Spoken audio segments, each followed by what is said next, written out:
right? So that is many times what happens is, knowingly or unknowingly, we get this qualification without our control. These are all not under our control.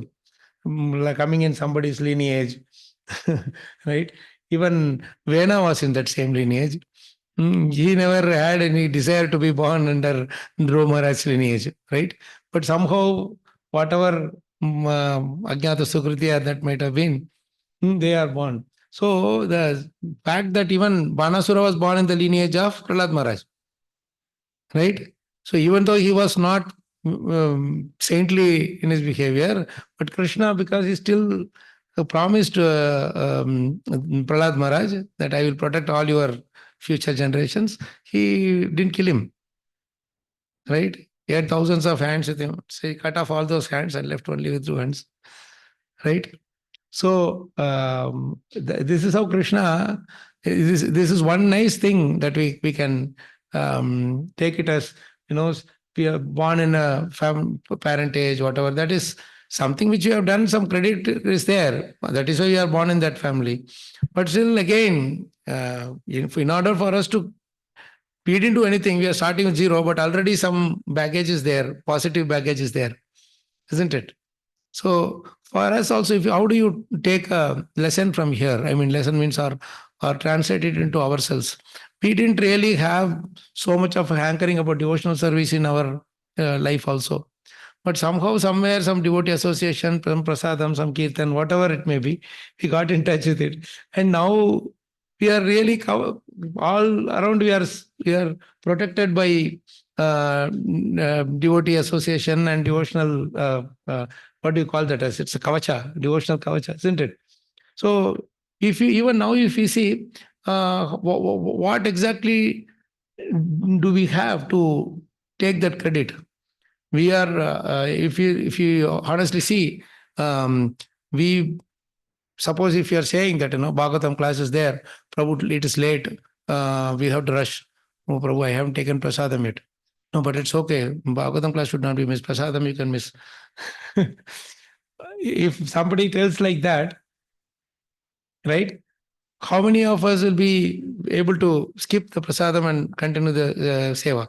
Or maybe chanting rounds are not completed. Then we say, okay, I will skip my meal, but I want to complete chanting, right? So these are all things where we can test our eagerness. Because holy names, Bhagavatam will fill our tummy, will clear our hunger and thirst.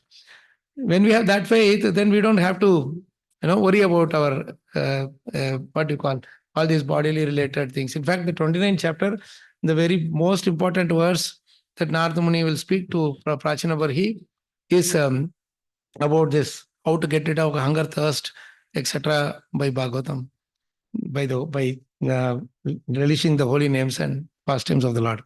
So this is a very important thing that we understand, that without our knowledge, we are getting this, without our eagerness or desire, we are getting this mercy.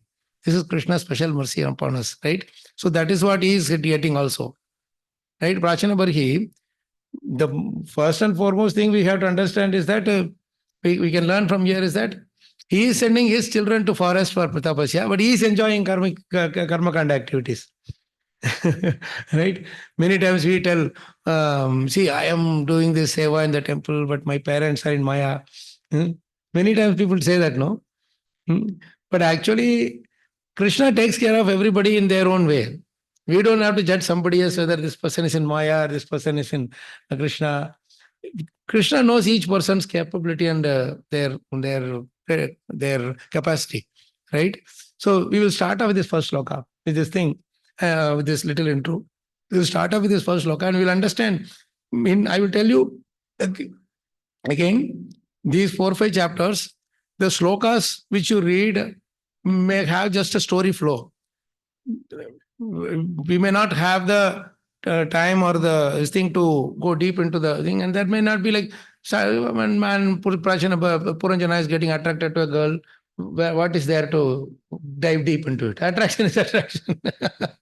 Right? You are attracted means everybody is attracted. He is also getting attracted. But then the purpose, if you read, that is where Prabhupada is a real revelation here. Each and every purport is like worth weight in gold. That's where I am wondering, even one chapter will take 5 days also. And I'm sorry, if you get into it, this one chapter can take easily 5 days. And still you will be left dissatisfied that, oh, something missing, something missing. That is where we have to thank Prabhupada. How much ever you thank Prabhupada, it is not enough. Because if anybody else is going to write a commentary on this, they may not do much. They may not really give so much of insight into the spirituality of this whole thing. And when you read through the purports, each line will be like really it will make you think. Okay. So what we will do is that you'll read the verse, you'll read the translation, and you will take turns to read paragraphs in the purport, right? Usually in Bhakti Vaibhav that you do, right? Because these chapters are a little longer, some are smaller, some are longer, but the purports, when you read, you need to have a discussion. I will ask questions also. You can ask questions also. It will be an interactive thing. I am also learning from each one of you. And those who are in online also, Prabhu's Matajis, please feel free to speak up whenever you want to. Because I am not looking at the screen. I don't know whether you are raising your hand or unmuting. I think whenever you want to speak, please go ahead and that. Okay. So let's read this verse. Should we do it together, right? Maitreya उवाच इति सन्तिष्य भगवान् बार्हिषदैरभिपूजितः पश्यतां राजपुत्राणां तत्रैवान्तर्दधे हरः. Do you also read the word-to-word meaning or do you read the translation? Wherever there is highlight thing, we will discuss on it. Okay, Prabhu's, maybe we'll start from here.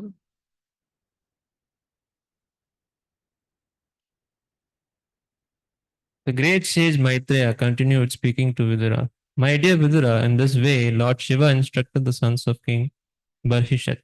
The sons of the king also worshipped Lord Shiva with great devotion and respect.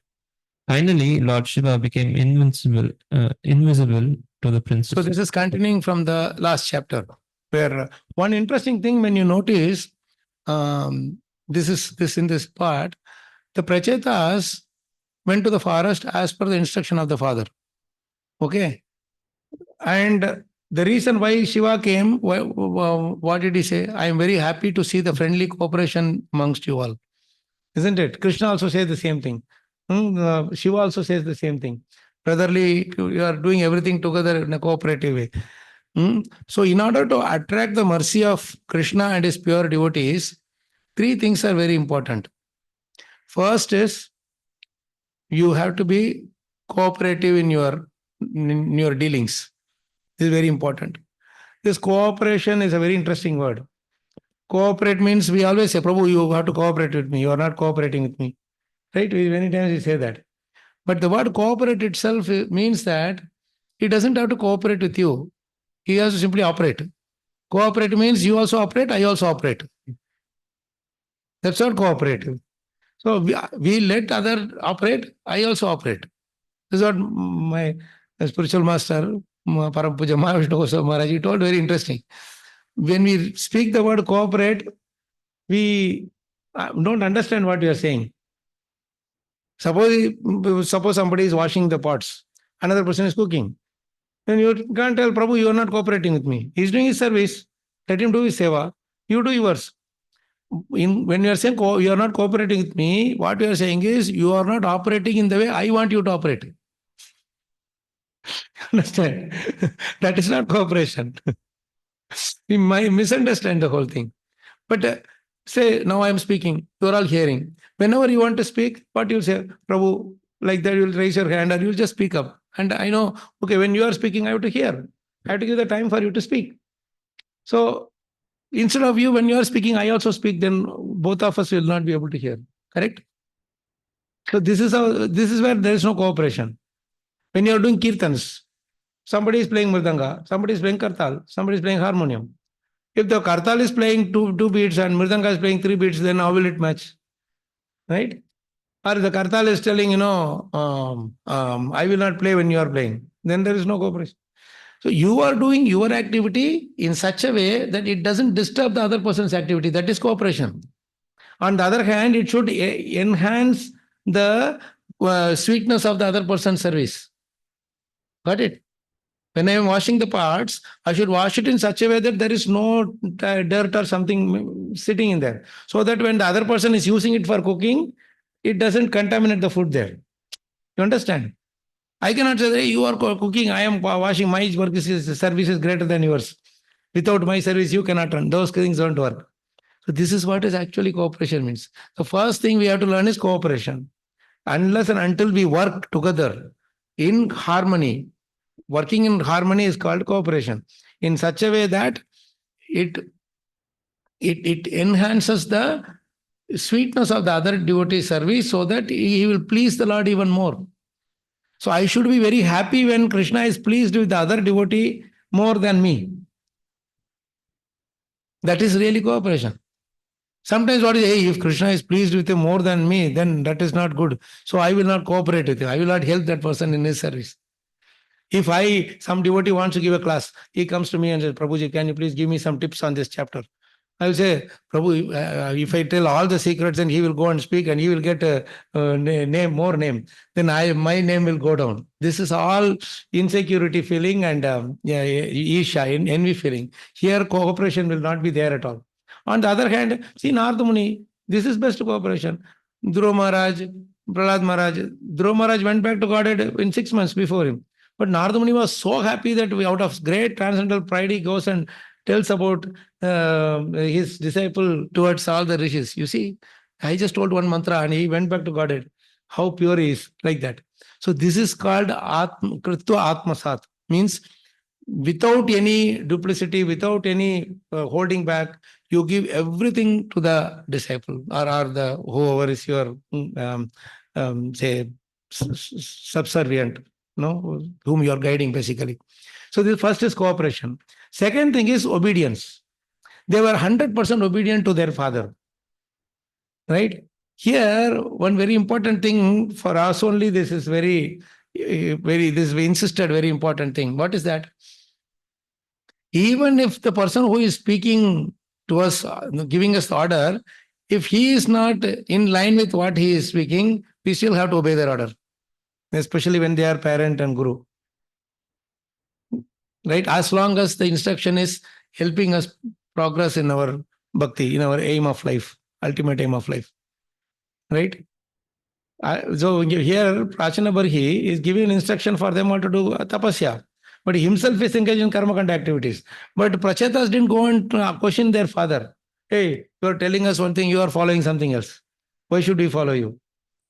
As long as that instruction is amicable or congenial to my seva, my progress in Krishna consciousness, right? I should not do the Rishi Moolam and Nadi Moolam. We should not check where it is coming from. Right? In fact, that is the most important thing, that you don't check where it is coming from, what is the source, not too much of it. We don't have to do too much of engineering there. Something is okay, there is there. But then it is also said that even from a stalk of poison, you get a nectar. Even from a low family, you get a good girl, good-natured girl. Even from an ugly person or even from a low-born person, you can get the knowledge. All those things are there. So we have to come to that point where we are able to be generous in receiving knowledge or anything from anywhere. Right? So here, this is another important quality that attracted the mercy of the Lord. Important quality of Prachetas. They didn't question the father. They didn't question the father. Why are you telling this one thing and you are doing something else? Because Krishna has already arranged for the father to be fixed in a different way. Krishna sent one Mahajana to them, another Mahajana to their father. Who is the one Mahajana? Shiva. Another Mahajana is Narad Muni. Right? So it is the pastime. They are doing this. So we should not unnecessarily question our father. You are not doing any devotional service. I cannot serve you. Our father, mother, they say, that is not a mature way of approaching devotional service. It's not a mature devotional service, right? Because just understand, we are talking about gratitude everywhere. Saying without gratitude, Krishna consciousness will not run. Without gratitude is a great attitude. All those things we are saying. The two people who have helped us from our childhood, we didn't take birth from the womb of the mother like Sukadeva Goswami and start walking towards NVCC. Did we do that? We didn't do that. We were grown up, we were also crying, we needed milk, we needed food. Parents were struggling so hard, and somehow or other they got things done and grew us up. We did not grow up on our own automatically. So that gratitude should be there. Without that body, as Krishna is telling also to his parents, Devaki and Vasudeva, that without your kripa, we would not have been born. So we have to be thankful to you both for things. That thankfulness pleases Krishna. Here also, the Prachetas are thankful to Prachana Barhi. That's why they obeyed the orders immaculately. So cooperation, obedience, and following the footsteps of the great Mahajanas. Lord Shiva is the great Mahajana who came and gave them the instruction. Maha devotees, Maha Bhagavat, Mahajanas. So when we follow their orders, then Krishna will be really pleased. This is the three important things that we should learn from Prachetas. Now, this is exactly what they have the great respect. They are, see, this the beauty is because they were obedient to the Father, because they were cooperating, without even asking, Lord Shiva came to give his mercy. They didn't pray to Lord Shiva that you please come and give us instruction. They didn't pray to Krishna, so you please come and give us your darshan. They were just doing austerity as told. We also do the austerity. For us also, how it translates, we do the austerity of studying Bhagavatam. We do the austerity of holy names, chanting the holy names, observing us. On its own, we will realize that it is having its impact on us. We will start enjoying, we will start relishing it more and more. On its own, Krishna will give us opportunity to relish more. Today, see, I have got the opportunity to relish with you all. I don't have mastery over Bhagavad. But I have one thing is that I enjoy studying with everybody. Now you're all there. You will ask questions, you will make nice points, and I will enjoy it. So it's Machita Madgata Prana works. Right? This is cooperation. We work together. So let's read the translation here. We read the translation, right? So Yeah, we read the purport. This chapter contains a great lesson concerning the monarchical kingdom in the days of yore. When King Barisat was considering retiring from the royal duties, he sent his sons to perform austerities in order to become perfect kings for the welfare of the citizens. At the same time, This is very interesting. Again, see, to perform austerities in order to become perfect kings for the welfare of the citizens. This is very important. Doing austerities is meant for doing welfare for others. Austerities is not for my own sake. There are many people who do austerity. Hiranyakashipu also did austerity, but he didn't do it for welfare of others. So it didn't please Krishna. Whenever you do austerity for the welfare of others, then it pleases Krishna. Brahma did austerity for the welfare of others. That is why Krishna came and gave darshan. Got it?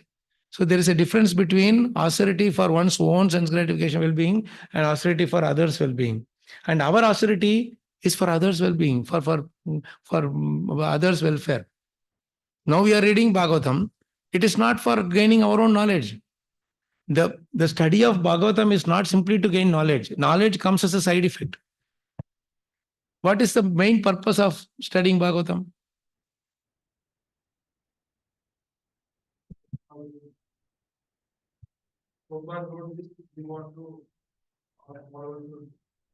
No, that is his thing. What is our main purpose? He has written it. So it is not like, oh, Krishna Prabhupada wrote it, I read, then there is no connection there really. Why Prabhupada wanted us to study his book seriously? Not just because he wrote it. Yes, Prabhu. Cleanse our heart. Apart from that, what else is important? One is cleanse our heart. Correct only. Your answer is correct. But what more beyond that? Glorifying Krishna. Okay. Then he wanted to create, but there are also many other Smartha Brahmana. They also call themselves Brahmana. Not in quality, of course. In quality also they are there. In Guru Shishya Parampara. Okay. Did you not think of to develop more ruchi for seva? Everything is seva. Now what we are doing is also seva only. To gain more ruchi for relishing Bhagavatam, gain more ruchi for serving the lordships, gaining more ruchi for Harinam Sankirtan. Right? This is the main purpose of all other things come automatically. Glorifying Krishna, cleansing our heart, these all come as package, part of the package. You are not reading today 1 hour I will read and I will cleanse my heart.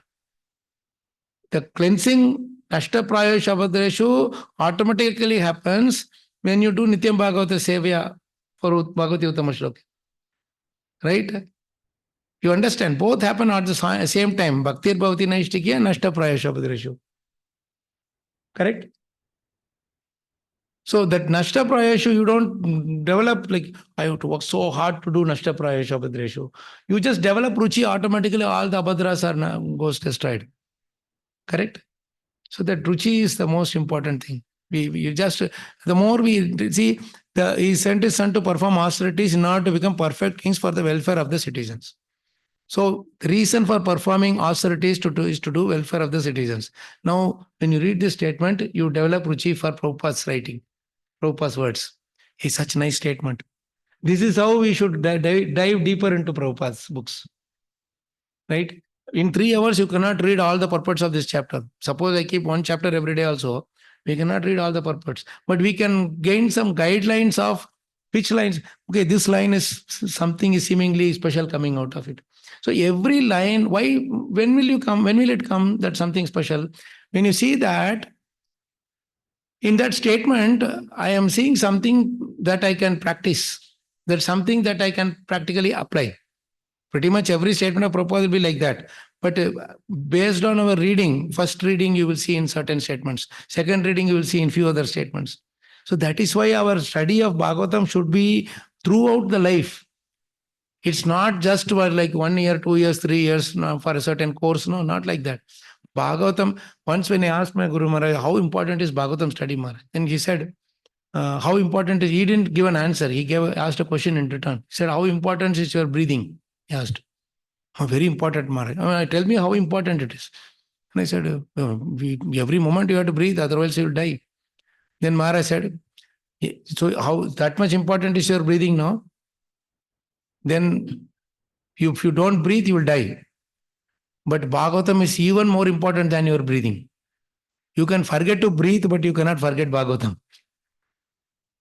You can, even if you forget to breathe, but you are remembering Bhagavatam, you will not die. But if you don't forget to breathe, but you forget Bhagavatam, you will definitely die. Even if you breathe. So that is the beauty, the importance of Bhagavatam. See, this line is so beautiful. He sent his sons to perform austerities in order to become perfect kings for the welfare of the citizens. So the Prachinavar, even though he himself was doing Karmakanda worship, his purpose of sending his sons to the forest for austerity is pure. Yes or no? He didn't want them to go into austerity like Yayati exchanged his youth to old age with his sons. Like that he didn't do. I want to enjoy, you go and do the tapas on my behalf. He didn't do like that. He just didn't have the right spiritual masters to advise him that this Karmakandi things were not supposed to be done by himself. But he knew that his successors should go and do tapas in the forest so that they can continue from him in the lineage to do more seva to the citizens. So anybody who does austerity, any austerity you take, we go out and distribute pamphlets for Janmashtami, or do Harinam Sankirtan, or go and collect funds from someone. Everything is meant for their welfare. If I go and collect funds with this idea that, I have to build this temple, I have to do this, I have to do this, then there is no welfare of the citizen, that other person involved in it, isn't it? Even when somebody is, anytime I will tell that I am engaging this person is Krishna Seva. I am engaging someone in driving me around there. I am engaging someone in arranging programs for me. I am engaging someone in collecting funds for me. Everything is surrounding around my Seva, then it is not Krishna Seva anymore. It is my Seva. On the other hand, if you keep Krishna in the center, right, when that person collects fund, and sometimes he may give funds to, say, his hometown, some temple also there, you won't get agitated. Like Indra was agitated when that what is Vishwarupava. He was offering to him, and the side he was offering to his mother side demons. Immediately he became disturbed. And he killed him. He cut his heads. That is, Indra kept himself self-centered. That's why he couldn't tolerate giving to others. Right? Whereas you see genuine people, generous people, they say, oh, you give it to others, doesn't matter. There will always be something else coming in our way. That wide heart is where you will be, your austerities will be respected by Krishna. You'll be appreciated by Krishna. So let's read further. At the same time, King Barhisat was being instructed by the great sage Narada about material world and the living entity who wants to enjoy it. It is therefore very clear how the kings and princes were trained to take charge of a kingdom. Welfare activities for the benefit of citizens were aimed at understanding the Supreme Personality of Godhead. The human form of life is especially meant for understanding God, our relationship with Him, and our activities in His service. Because the kings took charge of the spiritual education of the citizens, both the king and the citizens were happy in Krishna consciousness. See, this is a very interesting line, because the kings took charge of the spiritual education. Took charge means they completely, they had a complete syllabus and everything, they completely had it. Who should do what, Gurukul, these things, in these stages you have to do this, etc. Everything is taken care. And that is why everybody was happy in Krishna consciousness. Now the education system is totally topsy-turvy. It's anything but towards Krishna. All fully atheistic. So nobody is happy. Teachers are also not happy. Children are also not happy. And the parents are also not happy. So many parent-teacher meetings they keep. Right? In those days in Gurukula, the parents will never get to see their children for years together. What parent-teacher meeting? You come after the child graduates. At that time you will have a meeting. Why this constant thing is required? It's required. Yes, it is good only in one sense. But why it is required? Because they themselves are not very clear. The teachers themselves are not very clear as to what is the right thing for the children, for the future. So it is very important to introduce our Bhagavad Gita and all, like how in our model school, very nicely BMS we are doing it. In Vrindavan also, in Bombay also, everywhere we have nice syllabus coming up. So it all happens eventually. In Chennai also, very recently, we got an opportunity to give Gita as a regular subject, one of the regular subjects for the entire school. So more than 800-900 children, every week we are giving the complete Bhagavad Gita summary to them. So like this, we have to educate the teachers to one class, value education class. You give it. How many subjects you will give for others? You just give one class, 1 hour in a day for a standard. Like that, you can do that. So this is important. Let's read further. King Prachini, in this regard, we should remember the monarchical hierarchy of Prachini Barhisat comes from Maharaj Dhruva, a great devotee of the Lord and the most celebrated disciple of Narad Muni. King Prachini Barhisat was then too much engaged in fruitive activities due to performing different types of yajnas. One can actually be promoted to higher planetary systems or to the heavenly kingdoms by performing various yajnas. But there is no question of liberation or going back home, back to Godhead. When the great sage Narada saw that a descendant of Maharaj Dhruva was being misled by fruitive activities, Narada took compassion upon him and personally came to instruct him about the ultimate benediction of life Bhakti Yoga. How Narad Muni indirectly introduced Bhakti Yoga system to King Prachini Barhisat is very interestingly described in this 25th chapter. So this is the introduction. So this is such a nice point here. He took compassion on Prachina Barhisat.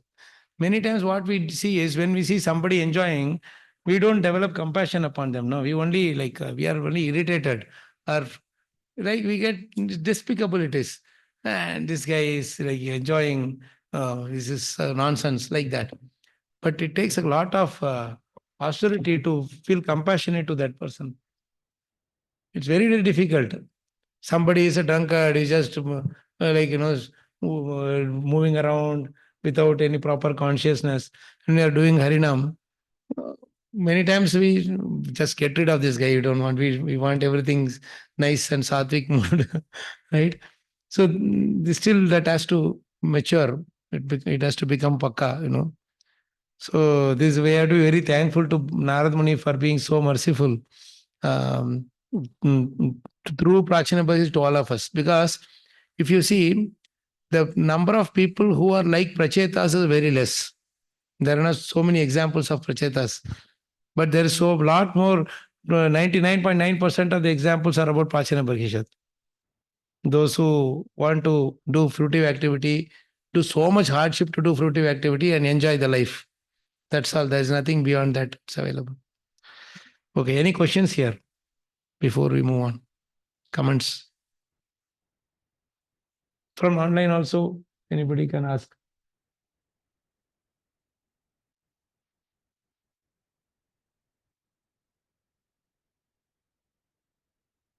No, no questions. We can move on. Yes, okay, let's on. Rudra Geetam Bhagavataha Stotram Sarve Prachetasaha Japantaste Tapaste Pur Varshanam Ayutam Jale. All the Pracheta princes simply stood in the water for 10,000 years and recited the prayers given to them by Lord Shiva. Hmm. Of course, in the modern age, one may be amazed how the princess could stand in a water for 10,000 years. However, living within air or living within water is the same process. One simply has to learn how to do it. The aquatics live within water for their whole lifespan. Certain favorable conditions are created to them enable them to live within water. In those days, however, people used to live for 100,000 years. Out of so many years, if one could spare 10,000 years for the sake of austerity, he would be assured of success in his future life. This was not very astonishing. Although such a feat is impossible in this age, it was quite possible in Satyuga. So Prabhupada is giving us a very clear idea that in those days it was even much more. They were easily doing so much. Let's go to the next verse. Prachina barhisham kshataha karma swasakta manasam naradodhyatma tattvajnaha kripalu pratyabodhayat. While the princes were undergoing severe austerities in the water, their father was performing different types of fruitive activities. In this time, the great Saint Narad, master and teacher of all spiritual life, became very compassionate upon the king and decided to instruct him about spiritual life. So we read that already. The previous verse also. Let's read the purport. As pointed out by Prabodhanand Saraswati Thakur, a great devotee of Lord Chaitanya, Kaivalya, or merging into the Brahman effulgence is just like going to hell. He similarly states that elevation to the upper planetary systems for the enjoyment of heavenly life is just so much phantasmagoria. So, what is this shloka? A nice shloka this is. Kaivalyam narakayate tridashapur akasha pushpayate Durdantendriya kala sarpa patali protkata damstrayate vidhi mahendradi kita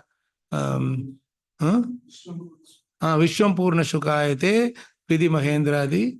Then last line is that Yat Karunya Kataksham. Yes, just a little bit of that sidelong glance of Chaitanya Mahaprabhu's glance falls upon me, and all these things happen. What is that? Kaivalyam Narakayate. The liberation is like Naraka for us.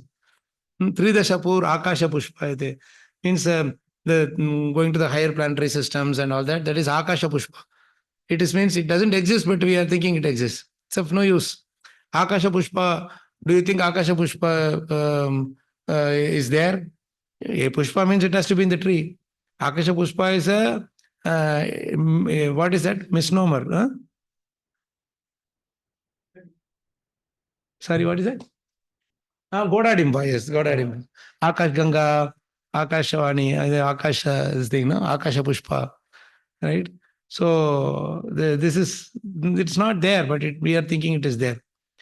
Then Vishwam Purna Sukayate, very beautiful. The whole world, whole universe appears Purna Sukha. You don't feel anybody, because you are seeing at the soul level. People may be crying or screaming, shouting, whatever. That is at the bodily level they are feeling the pain, but soul doesn't feel the pain at all. So when we develop the art of seeing everything, Atma in everything, then we will not feel our own pain also. We will not so much feel that hey, everybody is, Okay, so this is a beautiful thing. Let's continue reading further. This means that a devotee does not give any importance to the ultimate goal of the karmis and jnanis. The ultimate goal of the karmis is promotion to the heavenly kingdom, and the ultimate goal of the jnanis is merging into the Brahman effulgence. Of course, the jnanis are superior to the karmis as confirmed by Lord Chaitanya. Koti कर्मनिष्ठ मध्ये एक ज्ञानी श्रेष्ठ. One jnani or impersonalist is better than many thousands of fruitive actors. Therefore, a devotee never enters upon the path of karma or elevation by fruitive activities.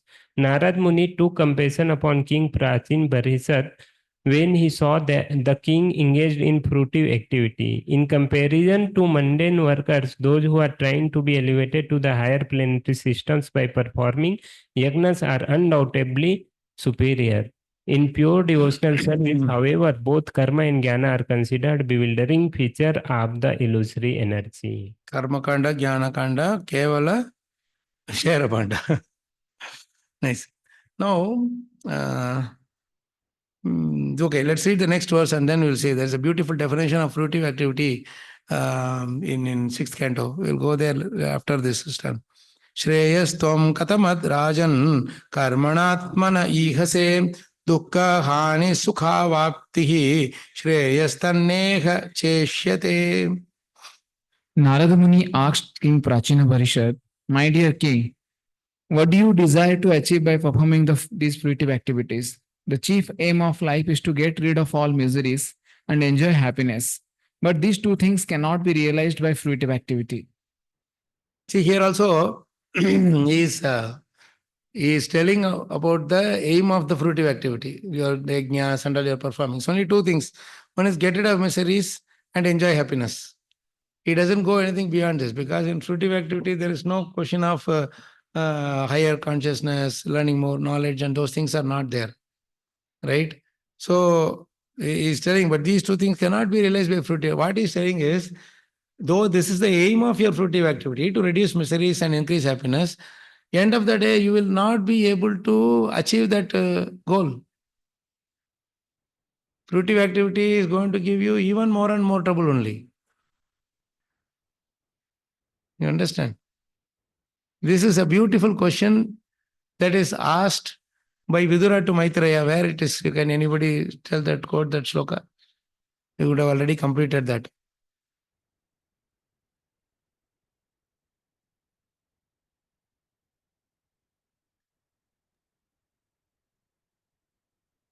Sukhaya karmani karoti loko. Yeah. Who was saying that? Okay, Keshav Mahaprabhu. Okay, he must be knowing that shloka. Beautiful shloka. Let's recite that. It is 352. This is the best question in the whole of Bhagavatam. Entire Bhagavatam, this is the best question what Vidura is asking. But the funniest thing is, Maitreya Muni doesn't answer that question. Have you ever noticed that? Keshav Mahaprabhu, I don't know if he has noticed that. There is no answer to that question immediately given by Maitreya Muni. If you find it, you tell me. I can find it at least. Okay, let's read this verse. Sukhaya karmani karoti loko natai sukham vanyaduparamam va vindeta bhuyas tatayeva dukkam yadatra yuktam bhagwan vadennaha. Can somebody read the translation on 352? Vidura said, "O great sage, everyone in this world engages in fruitive activities to attain happiness. But one finds neither cessation nor the mitigation of distress. On the contrary, one is only aggravated by such activities. Please therefore give us directions on how one should live for real happiness." So how nicely that is connected to this. Vidura is asking same question about happiness. Everybody is looking for happiness. Everybody wants to reduce happiness, reduce misery and increase happiness. For that they are doing so much fruitive activity. But that fruitive activity is, instead of reducing misery and increasing happiness, it is increasing misery and reducing happiness. Opposite it is doing. So he's telling what to do. Everybody is thinking this is the only way to go, but everybody is failing. Isn't it true? You look at everybody around us. Everybody is running after happiness. They are not happy. Everybody running after reducing the misery. They are going to hospital. They are going to court. They are going to here. They are everywhere. They are going. They want to reduce the misery. It's not reducing. Increasing the happiness. They go to the pub. They go to boozing. They go to recreation, picnic, tour, trekking. Everything they go. They are not able to reduce. It increases. Right? I mean, the happiness is reducing and distress only, anxiety is only increasing. So what is it that the missing thing? So that is where this fruitive activity itself is wrong. The process which you have taken to achieve the goal of reducing misery and increasing happiness itself is wrong. This is where Bhagavatam is creating such a beautiful revelation to us. Isn't it? In our devotional service also, fruitive activity means phala hetu. Everything I do with a fruit in mind. Right? If I always want fruit. If there is no fruit, I will not be doing it. Fruit can come in so many ways. Monetarily, fruit will come. Mentally, things like appreciations, glorifications, it will come. Bodily thing like nice prasadam, nice people will buy nice gifts to you, all that will come. So many different things. Right? So everything when it comes, if I'm starting looking for that fruit and start doing it, then instead of getting happiness, I only get more and more distress. Many times we say this thing also, no? Sahaj mila so doodh mila, मांग मिला सो पानी, खींच लिया सो रक्त बराबर, यह संतों की वाणी, कहत कबीरा धूल बराबर, जामे के छतानी. You knew this? No. Sahaj mila so doodh mila. On its own, if it comes, it is doodh. It is milk. You ask for it, people will give only pani, water. And Sant go one step ahead in explaining us. What is that? Keench liya to rakt barabar.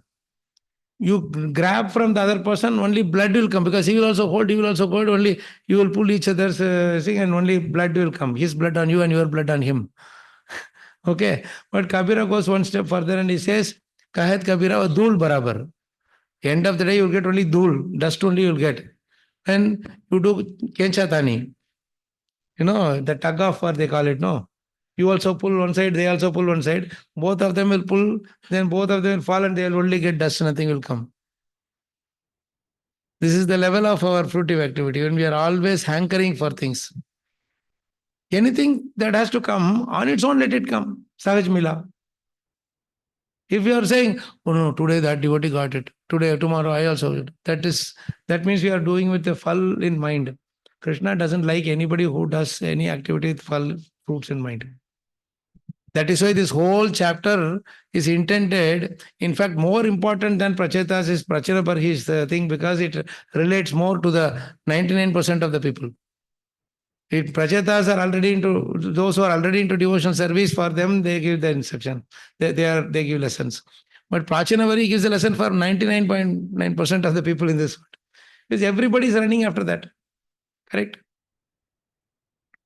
So this is where Vidura's question is very, very beautiful. He is asking on behalf of everybody who are fruitive activity people. For those who are devotees, they are not after fruitive results.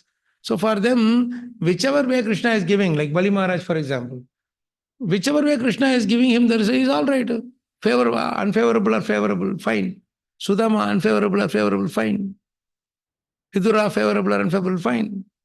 They don't care. In devotional service, there is no question about favorable and unfavorable because both are, you see, they have the art of perceiving Krishna in both. But in karmic activities, you differentiate, this is good for me, I like this, I want it. I don't like this, I don't want it. Right? And such cases, Prahlad Maharaj so beautifully says, Yasmat priya viyoga sayoga janma shokagnina sakalayoni shuddhya manaha Because you are running after fruitive activities, I want this, I want that, I don't want this, I don't want this, etc. Be priya, apriya. You have attraction to something, you want it. You don't have attraction to something, you don't want it, you hate it. You don't like it, you don't want it. But what Krishna is doing is yasmat priya apriya. In this world, it is full of priya and apriya. Right? Some we like, some we don't like. Viyoga, samyoga janma. Viyoga is for the first one. Samyoga is for the second one. Priya things will not stay with you. Apriya things, the more you want to get rid of it, the more it will stay with you. This is the nature. This is the nature of this world. Right? You see how the sequence is. Priya, apriya, viyoga, samyoga, janma. Right from the beginning of the birth. Shoka agnina. Because of this, they are completely into shoka agni. Completely into shoka agni, the dakhya manaha. Shoka agnina sakala yonishu dakhya. It's burning.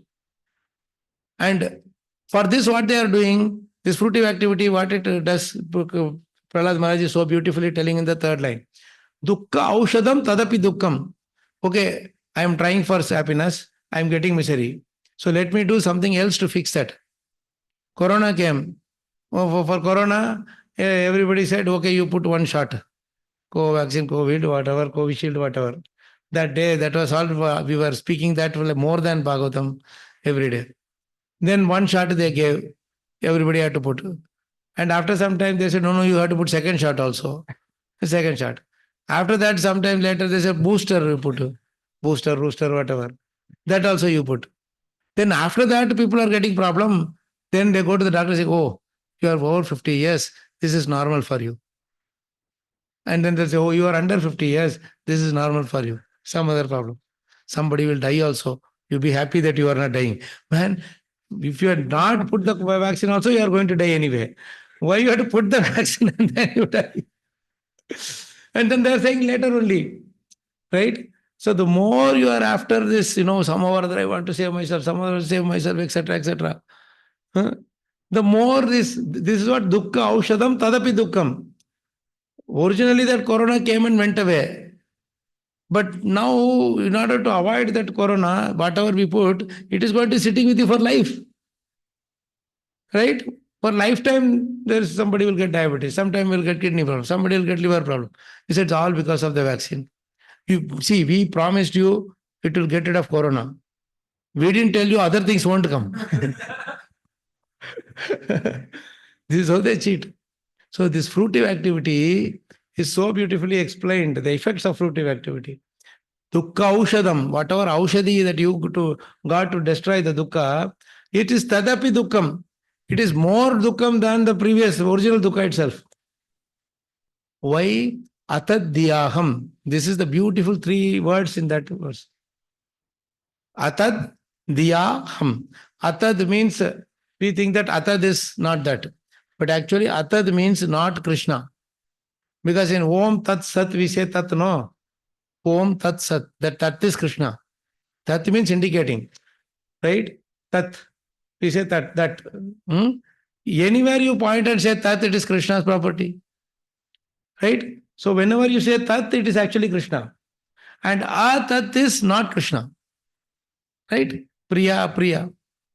Right? Same way, Tat, Atat. This is how you should understand these words. Tat means anything that is not Krishna. What we are doing, leaving Krishna aside, we are having diya aham. My intelligence I will use to find a vaccine. My intelligence I will use to find a solution for this traffic jam. My intelligence I will use to find a solution for people's problem, like that. And divide of Krishna. So without Krishna's presence, every single solution that we are trying to find to fix a problem is more problematic than the actual problem itself. This is what Prahlad Maharaj is saying. This is what fruitive activity is leading to. You understand this? Sukhaya karmani karoti loka. Then yasmat priya priya. And saying, this is why it is saying, this is how people are dakhya manaha. They are burning because of the results of the fruitive activity. Because one fruitive activity naturally leads to another fruitive activity. That's how the mentality goes. Okay, I gave this. I got a loan from somewhere. Why? Because I want to enjoy soon. Then to fix that loan, you find somewhere else. Or you find, oh, I get EMI, I get a house immediately. Okay, I get a EMI and get a car. I will get a EMI and get some phone to the level that you want to buy phone also. So what happens? I will get a loan and do my medical thing or insurance, whatever you're doing. So what happens as a result? Because you are able to afford money quickly without earning already, you say, I will earn later and give you, but now I will earn. Now I will want money. So some people are there to give you money with interest. So what you do, you are ready to pay any amount to get the things. Somehow or other you want to enjoy soon. That's what is fruitive activity. So these insurance people and all these other hospitals, what they do, they raise the money. Isn't it? The same thing, surgery was much less. Now that you are able to afford through the insurance company, they are increasing the price like anything. Isn't it true? This is how the complicated life complicates even more. This is the effect of fruitive activity. From Prachina Barhi, we have to understand this. That is why it is so dangerous. One after another, he will get into more and more entanglement. You know the story. There is no need to elaborate on the story. But this is the thing of fruitive activity. Now I will show you one more beautiful place where the best definition of fruitive activity is there. Best definition of fruitive activity, the entire Bhagavatam.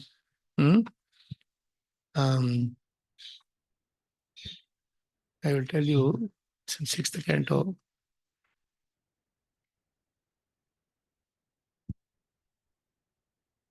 Into first chapter only, I think.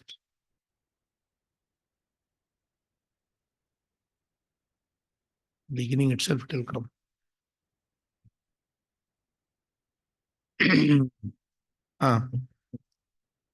6:1:11. Please take this verse.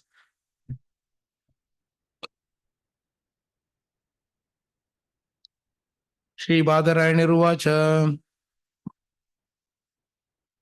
We'll do together. Karmana karma nirgharo nahyatyantika ishyate avidvad adhikaritvat prayachittam imarshanam.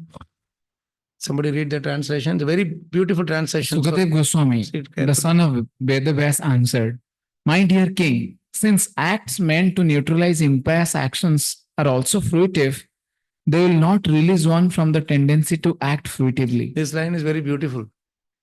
If you delve deeper into this line, you will understand the real danger of the fruitive activity itself. See what he's saying. This is why Prabhupada, we should really worship Prabhupada for his translations.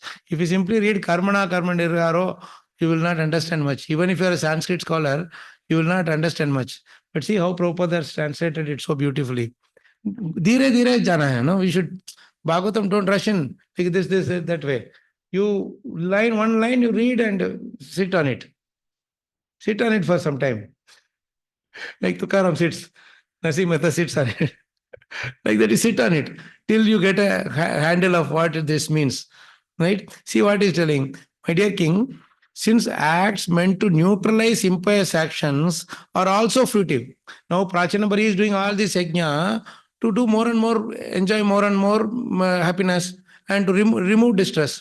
Remove distress means what? You had done some impious acts because of which you are going to get a distress, but you are doing a prayashchitta to stop that distress. Correct or wrong? That is why you are doing all these yajnas and all that. You got it? Those who are online, you also got it? Maybe somebody can unmute and say yes. That statement I told a little fast, so I was wondering. Anyway, they're probably in mute, I think. So, here, you see, my dear king, since acts meant to neutralize impious actions, maybe I've done some mistake, whatever. So for that, I'm doing an yajna to, you say, no, do this homa to get rid of that, this thing, imperfections, do this homa to get rid of that, and all those yajnas and homas, they're all there, right? Since acts meant to neutralize impious actions are also fruitive. What does it mean? I am doing that act also with a fruitive mentality in mind. You got it? I am doing it with the aim of removing my the effect of the impious actions. So that is also fruitive. You understand? You had one problem, corona problem. To fix that, you had a vaccine or whatever. But what is the aim of putting that vaccine? There is a fruitive mentality in there.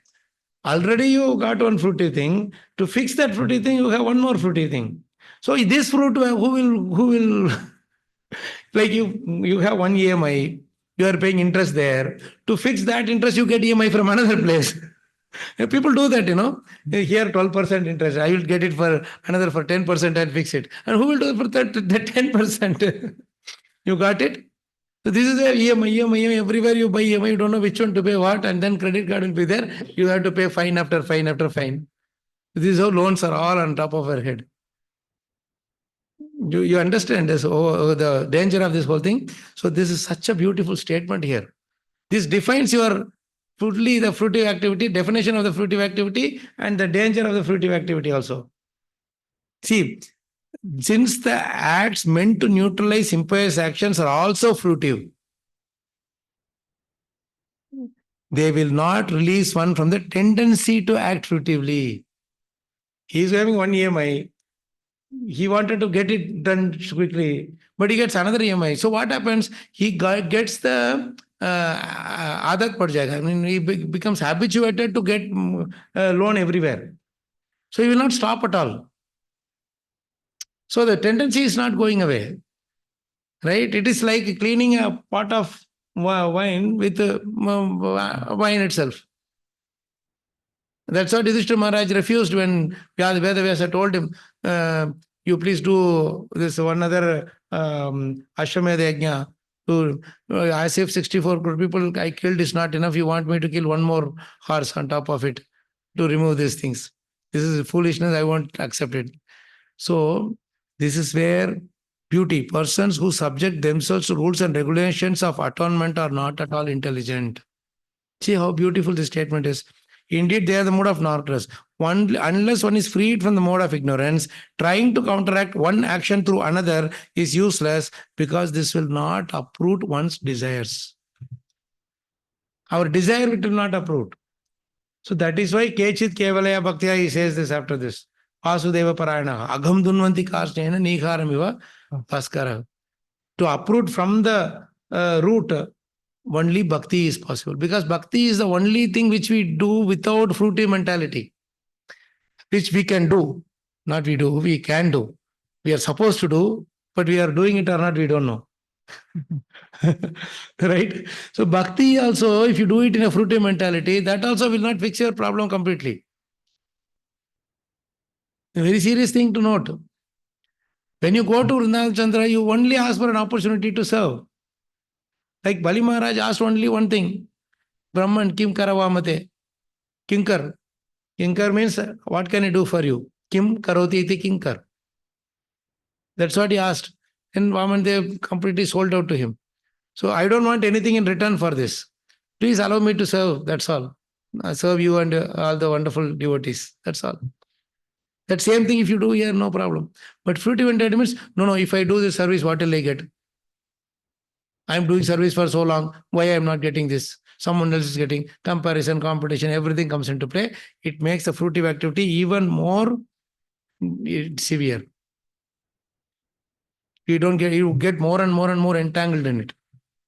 Right? So he's saying that thus, even though one may superficially seem pious, he will undoubtedly be prone to act impiously.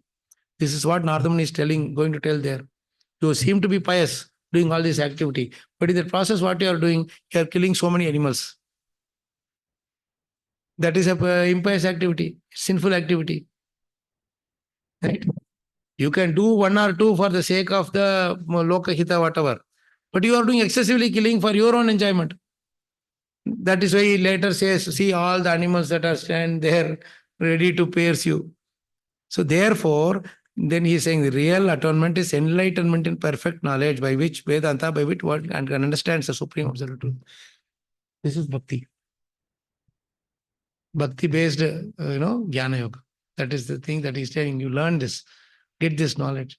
This is how you can cut short the chain of fruitim. What is that? Vidyate hridaya granthi, chidyante sarva samshaya, kshiyante cha asya karmani. All the karmic activities cut. Drishta evatmanishvare. When you see Krishna face to face, you're seeing Krishna face to face every day, Radha Vrindavan Chandra. Right? They're able to see him. When we see him, how much do we realize? No, Krishna, I am seeing you face to face. Archa Vigraha.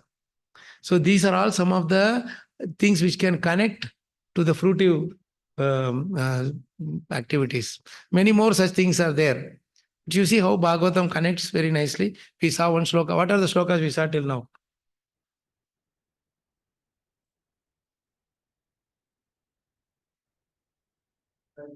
Three, 5, 2. What is that? Sukhaya karmani karoti loka. Then what did we learn? Yasmat priya priya viyoga. And that is, I think, 7, 9, 20, 17 or 20? No, 17. Yes, that one. Now this one, what we saw? 6, 1? 6, 1? 11. This is about the definition of fruitive. Best definition of fruitive activity. Best definition.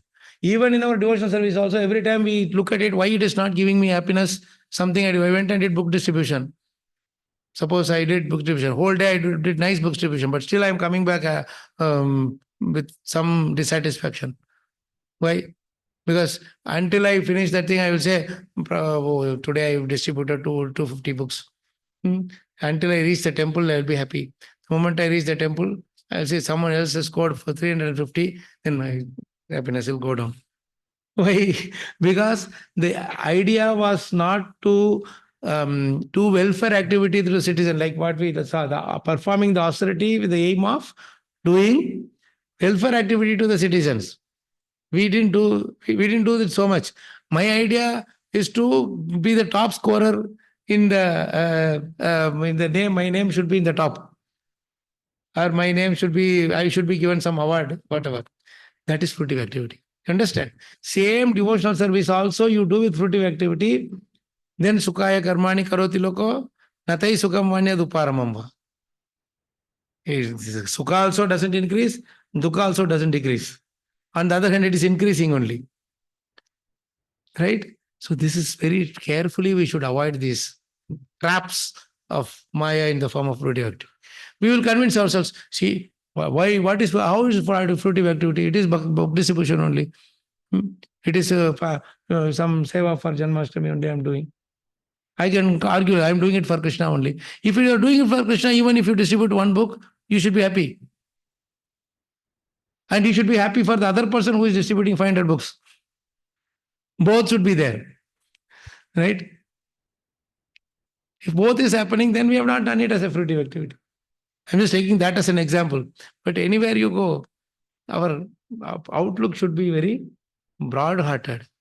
Yeah, thankful for others. See how nice they are doing. Instead, if I am not able to do, I can go and glorify that devotee to everywhere. That shows my my love towards that devotee, love and respect for his service. Then it doesn't become fruitive anymore. Means whatever glorification that the other person is getting for his achieving that seva, the same thing you get it without achieving that seva, without happiness. Understand? So this is the easiest way of getting happiness out of your seva is to enjoy everyone else's seva. Be happy for them. Okay, let's come back to our fourth canto, our shlokas. Now here we talked about this karma thing. Now let's read the next verse. Fourth verse, no? Sorry? Fourth only we have to do. Right? This is a nice verse. Shreyastvam katamad rajan karmanatmana ihase dukkha hane sukha vaptihi shreyastanneha cheshyate. Who's reading? We read the Narad Muni translation. asked King But read it Prachan. again. Read it again. Narad Muni asked King Prachin Barisat, "My dear king, What do you desire to achieve by performing these furtive activities? The chief aim of life is to get rid of all miseries and enjoy happiness. But these two things cannot be realized by furtive activity. We read that real happiness and those two things, and we went to those places and came back. Now read this purport, please, Prabhu. In this material world, there is a great illusion which covers real intelligence. A man in the mode of passion wants to work very hard to derive some benefit, but he does not know that time will never allow him to enjoy anything permanently. It's a very powerful statement. Very true statement, isn't it? A person spends his whole life in, say, building an empire or building a house or whatever. But in the end, when he builds the house also, he cannot sit and enjoy peacefully. By the time he'll be so old, he won't be able to enjoy it. So to avoid that, what you are saying, you get the house first and pay the money later. That is what these EMIs and all those things are all about, right? But then what happens? You get the house, then also you cannot enjoy because the EMI is sitting on your head. You have to pay that what you call sword is hanging on your head. So you cannot enjoy that place peacefully also. Tomorrow, if the job is gone, then the next month the bank wala will come and take away the house. At least if you have a rental house, you can beg with the owner that give me 2 more months, I will pay whatever. But the bank walas you cannot beg. They will come and take away your place. So this line, see how practical, and she wrote this in 60s or 70s maybe, but now also it is even more applicable now. Even in those days, that EMI concept was not there, right?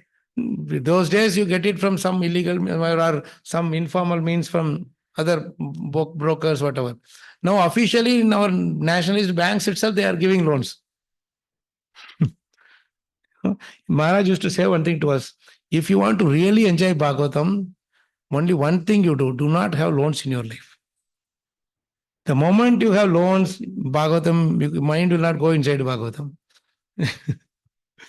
Whatever you have, with that you live peacefully. You have money only for 1 bedroom, live that. What's the problem? You do devotional service. You have 100 bedrooms, isn't it? You have the whole temple hall of Radha Vrindavan Chandra. You do rolling from one end to the other and nobody is going to question you. Whole day you can sit there and chant. Anybody will come and stop you? No. You do seva, this whole area is yours. If you don't do seva, you cannot. But if you do seva, you can go to the garden. Imagine if you have to build that garden yourself.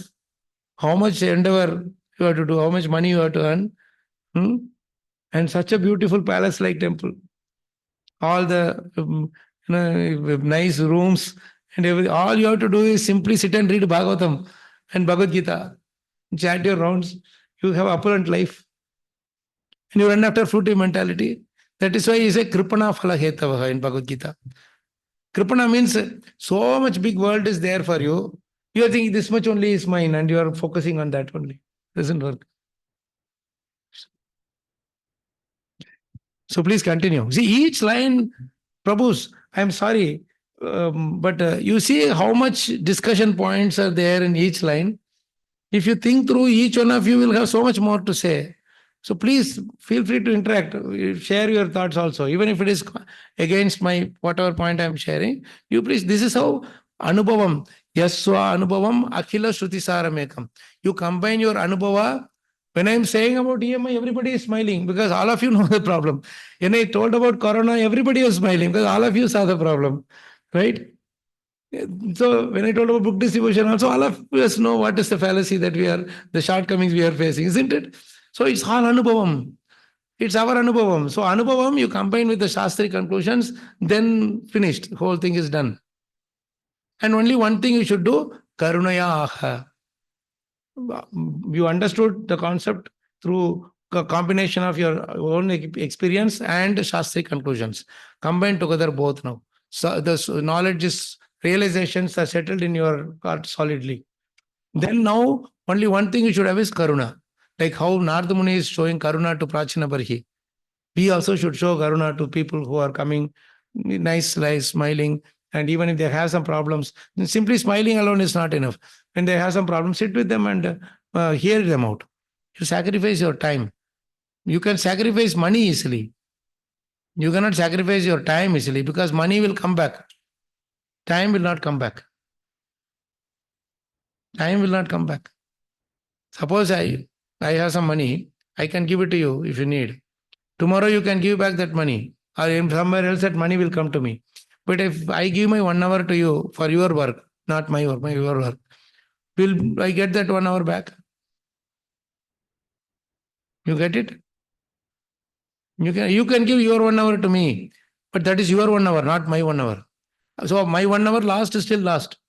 Suppose I was supposed to read this 1 hour with me. Okay. I will read this thing, but I have to come and serve you that 1 hour. I will miss my reading. Now tomorrow you will say that Prabhu, I will give my time to you by reading. You will only gain the knowledge. How will I gain the knowledge? You got it? So this time is the most valuable, and that which is gone will not come back at all. Ayu kshanaye kopi na labhya swarna kotibihi. So if somebody is giving that for others, how valuable it is. Prabhupada has given that for us. His time he has invested in here. And that all the time that he gave us out of Karunaya Aha. And he gave it as a service to his spiritual master and Krishna. That is why this is all saving so much time for us. When you spend time for the welfare activity, when you spend your time for the welfare activity of others, Krishna will give you more time in your life. That is what Prabhupada is doing.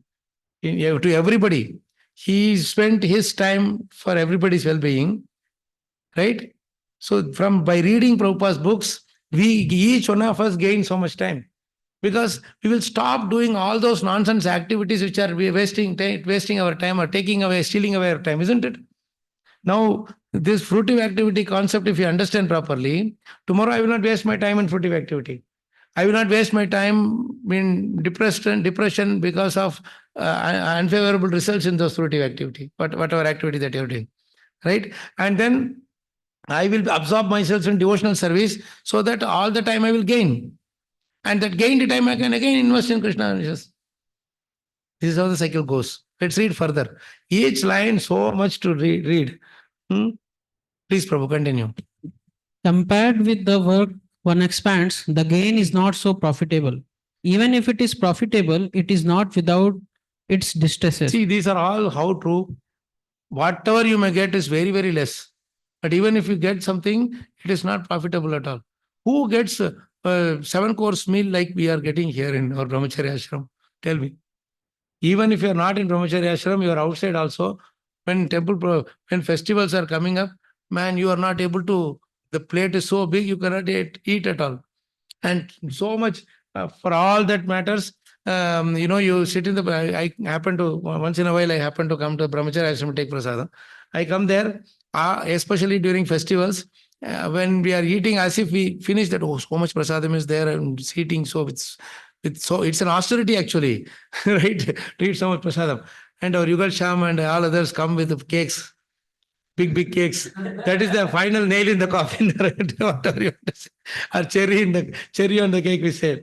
I am so much full, and then the cakes come. You can neither say no, your tongue wants it, but stomach says, no, man, please. Where you will get this opulence?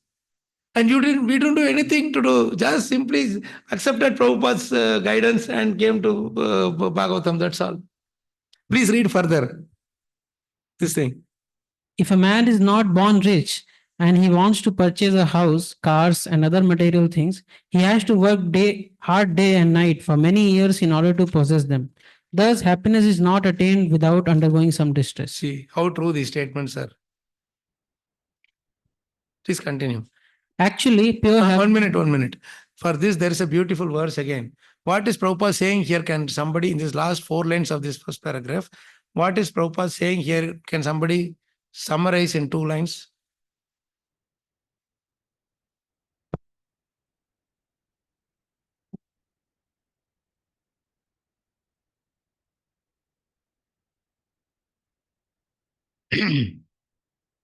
Compared to the work he expends.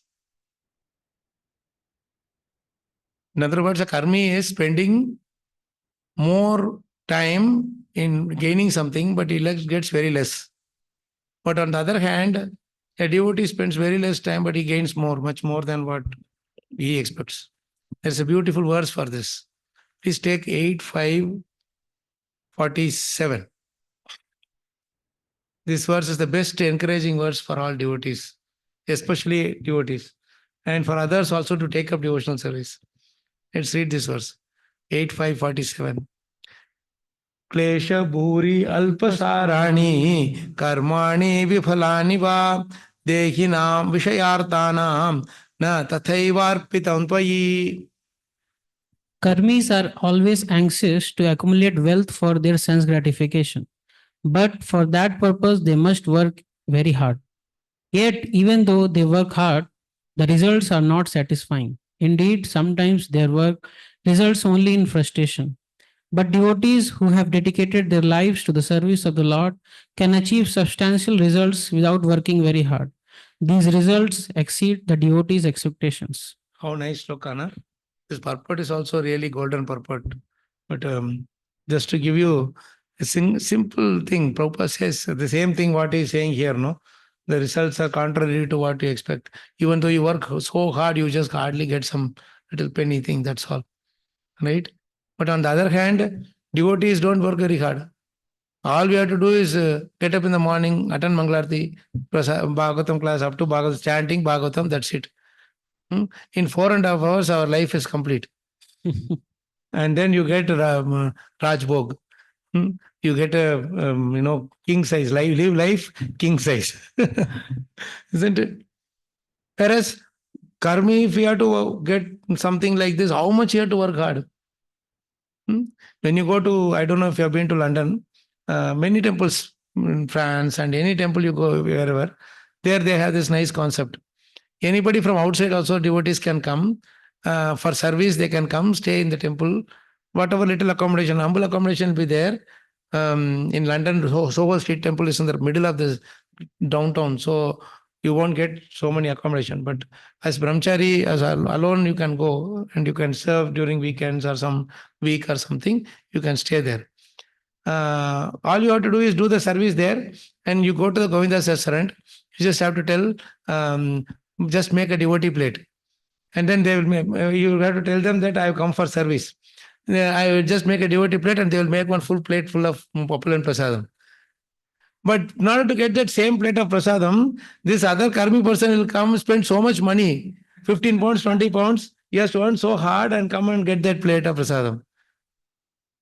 But you just have to serve, wash the plates, clean the floor, and go and tell devotee plate, then they will make devotee plate for you. And staying is free. You go and stay in London, one night will be like 200 pounds easily. 200 pounds is how much? 120 rupees into 200.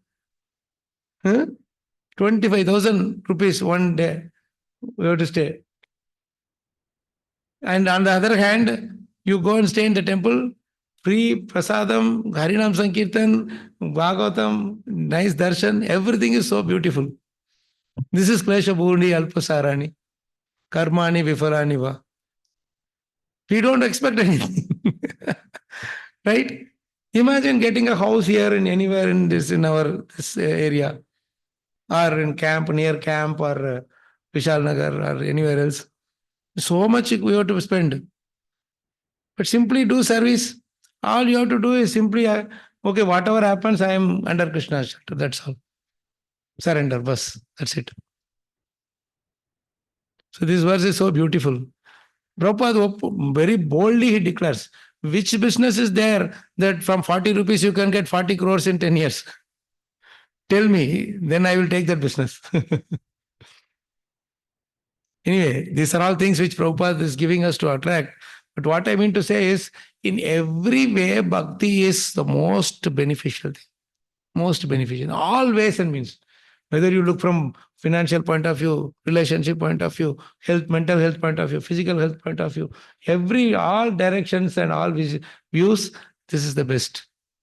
That's why Narada Muni is slowly dragging him from that direction to here. First, how he asks this thing is, he is very expert spiritual master. He asks a question. Simply, you just have to ask the question, why are you doing all these things? Then they will say, I never thought why I am doing all these things. This is a similar thing happened in our life also. One of our friends were more attracted to impersonal thing. They knew about personal side, but they are more attracted to the impersonal. They were more attracted to the Brahman like that. Then I asked only one question. I see, I am not denying your Brahman thing. Brahman, we also accept Brahman anyway. So there is no denial there. But tell me only one thing. You want to go to Brahman, you want to merge, whatever.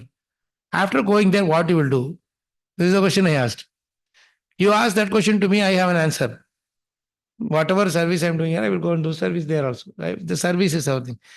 If you are going to merge there, who are you going to serve? If at all you are going to serve, whom you will serve? You will be alone. So what will you do there? And they went like this. Very good question. I never thought about it. Then I said, you think about it. When you get the answer, you come to me. Within a few months, they came back and said, no, please give Bhagavatam. We want to know that. This is the thing. You just have to trigger their thoughts. Why? Because people are like rat race. They are andayatan there. One blind man is leading, another blind man is following. Without even asking where he is going. Where he is taking me. At least you have the right to ask where you are taking me. You get into the bus, you pay the bus ticket. You should ask the conductor where you are taking me. Right? I purchased the ticket to go to Swargate. You are taking me to Hadapsar. I have the right to question. How can you do that? So at least at least ask the question where you are going to take. So Nardamani is very expert. That's where you see most of the places where Nardamani comes. First, you'll ask a question and finish them off. Because the moment you ask the question, they will start thinking. Until that point, without thinking. Vyasadeva also, very first thing when he came, he asked the question only, no? Are you satisfied by identifying yourself with the body or mind as the object of self-realization? It triggered.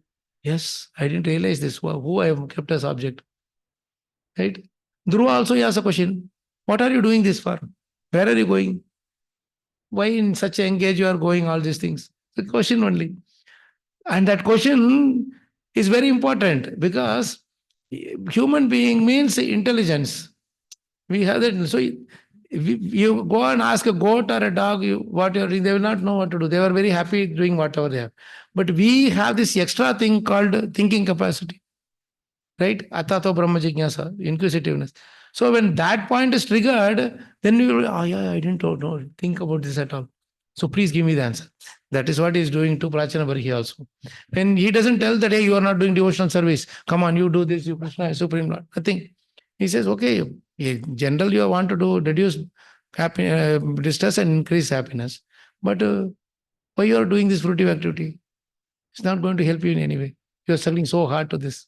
Then it triggers the sense of Prachana Barhi. He starts asking questions. Then he becomes humble. Oh, I don't know what I'm doing. You really triggered this thing. Please tell me.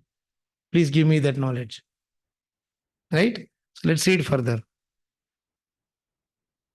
This purport is so deep, you are not able to go through. I don't know, that bell is for us, for the school, no? That bell.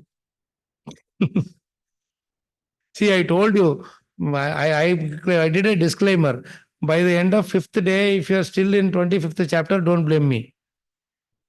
What we will do is, we will go as much as we can.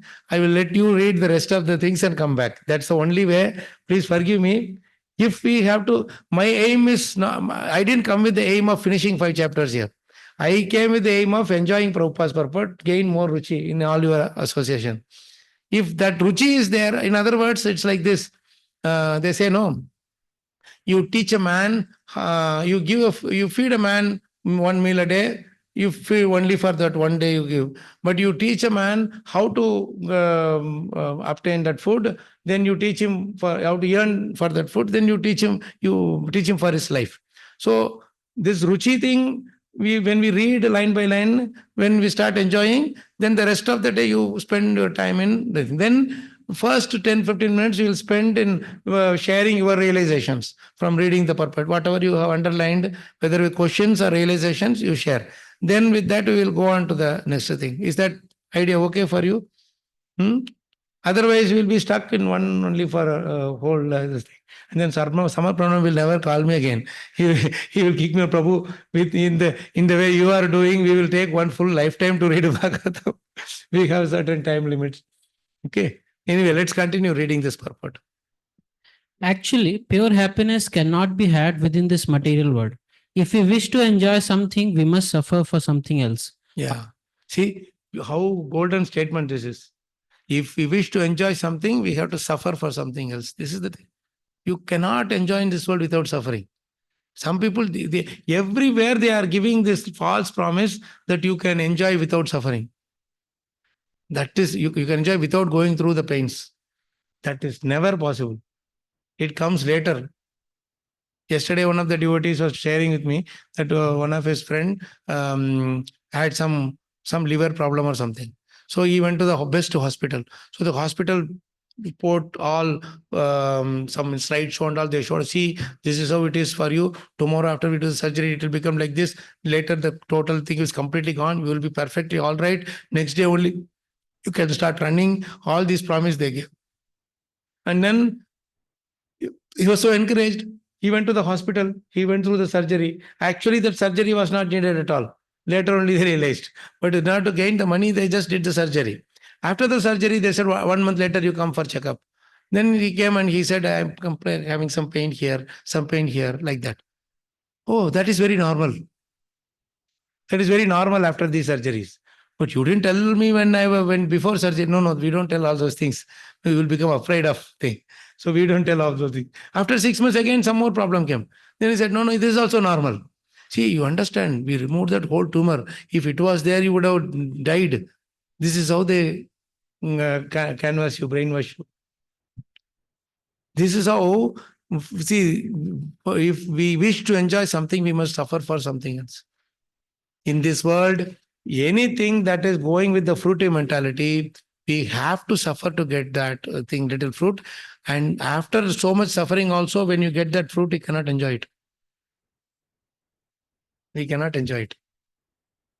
That is why it is the wisest decision that we have taken to come to devotional service. Fruit also will come without any extra endeavor, and that fruit you can enjoy also. Imagine, man, the amount of cake that you have in your plate, if you have to go out and buy from some shop. Forget about outside. Even from Govindas, if you have to buy, how much you have to pay? Right? You have to simply do seva and you get it. How it happens? We are not asking for it. There was no rule that was made that in all the festivals, cake should be served, rasmalai should be served, rasgulla should be served. No. But Krishna is pleased and he is arranging for all these things. He is inspiring so many devotees to do 1008 prasadam, 1008 bhoga. How many you are making Janmashtami? I don't know. 1500. 1008 is also less. 1500. Imagine, the more the devotees grow, the more the bhoga is increasing. And the more we just wish that our tummy also has more space. That's the only limitation we have. Let's continue further. On the whole, suffering is the nature of this material world, and whatever enjoyment we are trying to achieve is simply illusion. Yeah. After all, we have to suffer the miseries of birth, old age, disease, and death. We may discover many fine medicines, but it is not possible to stop the sufferings of disease or death. See, we talked about Corona. Prabhupada has already found out.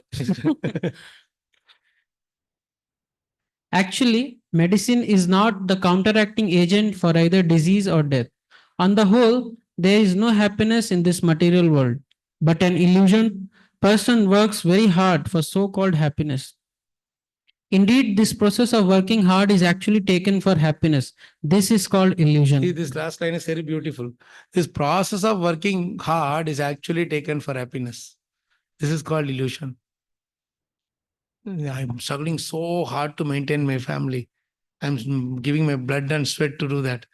Okay, fine. But what is the ultimate aim? Just want to make them go through the same animal life that you are going through. Give something better. You work hard, fine. But same thing, struggle hard for engineering, struggle hard for medicine. After that, what you do? You go into so many illegal things. How many doctors are there who's after studying their medicine, MBBS or MD, whatever, they are doing honest seva. Take devotees aside. Devotees are also forced to do dishonest service there. So many dishonest things they're illegal things they are doing. What for? Why you have to struggle so hard in your studies to go and do and make people suffer more? I know the devotees who were there in Bangalore, they were doctors, they're doctors. They were telling me that a lady comes with labor pain and she could have easily done normal labor, but the nurse and doctors, they get very less money if it is a normal pain. Their charges are much less. So what they do, they forcefully tell that they create this fear in the ladies that see, no, there'll be some complication that will happen. You better go for C-section. C-section means 10 times more money. So they force that person to go to the C-section and make them suffer for the whole life. Why do you have to do that? Our parents, grandparents were hale and healthy because they had a natural. Nowadays, with the unnatural thing, they are losing their wealth, their health. Why should we do that? These are all some of the examples. Engineers, they study engineering. How many buildings are breaking down within 6 months of building? They claim themselves. No honesty at all in the service. Why? Because so much hardship is there in that, sir, in going through that rigor itself. Let's see it further. Therefore, Narad Muni asked King Prachin Barisar what he desired to attain by performing so many costly sacrifices. Even if one attains a heavenly planet, he cannot avoid the distress of birth, old age, disease, and death. Someone may argue that even devotees have to undergo many distresses in executing austerities and penances connected with devotional service. Of course, for the neophytes, the routine of devotional service may be very painful, but at least they have the hope that they will ultimately be able to avoid all kinds of distresses and achieve the highest perfectional stage of happiness. For the common karmis, there is no such hope because even if they are promoted to the higher planetary systems, they are not guaranteed freedom from the miseries of birth, old age, disease, and death. Even Lord Brahma, who is situated in the highest planetary system, Brahma Loka, has to die. Lord Brahma's birth and death may be different from an ordinary man's, but within this material world, he cannot avoid the distress of birth, old age, disease, and death. If one is at all serious about attaining liberation from these miseries, he must take to devotional service. This is confirmed by the Lord himself in Bhagavad Gita 4.9. Janma karma chame divyam evam yoveti tattvata takta deham punarjanma naiti mameti suharjuna. One who knows the transcendental nature of my appearance and activities does not, upon leaving the body, take his birth again in this material world, but attains my eternal abode, O Arjuna. Thus, after attaining full Krishna consciousness, the devotee does not return to this material world after death. He goes back home, back to Godhead. That is the perfect stage of happiness, unblemished by the trace of distress. Unblemished by the trace of distress. Amazing statements, huh? So Prabhupada is giving us this nice indication that fruitive activities, whatever you may do, like Narad Muni's question, based on Narad Muni's question, that it is not worth it. So we also should be convinced like Narad Muni about our sevas. Even material activity also. My Guru Maharaj gave this nice advice to us, because normally what happens here is the moment we read these statements about fruitive activity, about the disadvantages of fruitive activity, etc. Normally what we think is, hey, this whole world is it's a drama, it's a thing. Let's just give up the whole thing. You may say so, but you have to have genuine interest in this side, where you leave everything and come completely into the service of Krishna, fully dependent on him, with full surrender. But what we do is we grudgingly come to surrender. We are not coming lovingly towards with surrender. You see the difference is there. Grudging surrender and loving surrender. Grudging surrender is, I cannot avoid certain things that comes in my life. Right? Krishna is giving me this misery. So let me just accept it. There's no other option for me. Whereas loving surrender is, I enjoy when Krishna is troubling me. When the gopis were troubled by Krishna, they were actually enjoying. Right? When Bali Maharaj was disturbed, he was not frustrated. He was holding on to firm determination. He said, see how great Krishna is. For me, he should have given punishment, but he's giving more and more this thing. So that surrender has to be out of love, not out of grudge. You see that? So when you come to full-time devotional service also, when you come out of loving surrender, then we are safe. But if you don't come out of loving surrender, then we will look into all the fruitive this thing. So Maharaj told us that, see, 99% of the people are in fruitive area. They are in that paradigm. Even if you go and preach to outside world, I'm talking about the full-time devotees here, or brahmacharis and full-time devotees here. If you go out and preach, they will all be mostly grahasthas. Maximum they may be college students, but college students are either this way or that way. Gauranga, Nityananda. Right? Right? So they may go T junction, whichever way they want to choose can be there. So when this kind of a situation is there, how will you teach the others about doing your services without fruitive mentality? Only then they can understand. Now Narada Muni is telling Prachina Barhi, who is a grahastha. He is going to teach him indirectly how to do your seva without fruitive mentality. You get the point? So we have to be convinced first about the importance of devotional service in our own life. So that is where Brahma is telling very nicely in his prayer also, Sthane sthitan shruti gatan tanuvan manobir. What we do is do that same activity. We are not telling people to get rid of that activity. Do that same activity, taking care of your family, taking care of your children, your parents, your work. Do that same work. So Maharaj told us that do your work lovingly. Do your studies lovingly. If you have this mentality, somehow get rid of this one, I don't like this at all. Somehow or other, I want to get rid of this and become full-time into a devotional service. If not everybody can do that, because when you start hating something, right, whatever you are loving at that time will also turn into a hate-filled thing at a later point. You cannot come to something, when you cannot love something because of hating something else. You understand? It's a secret point, it is. Very sukshma point. You cannot come to love something or somebody because you are hating something else. You should not have the hatred mentality. That is there, that's all. Let's forget about it. But you come to love this thing, then you will see everything in Krishna's perspective. Right? You can have indifference towards something. There is a difference between hating and indifference. You may have indifference towards family life, because of which you come to this thing. But you have to have the understanding of the dangers in that other thing, which you may not be able to follow. But that doesn't mean that you hate it because of the dangers. You only think that I am afraid of facing it. Like how Prahlad Maharaj is saying, I'm afraid of the Maya.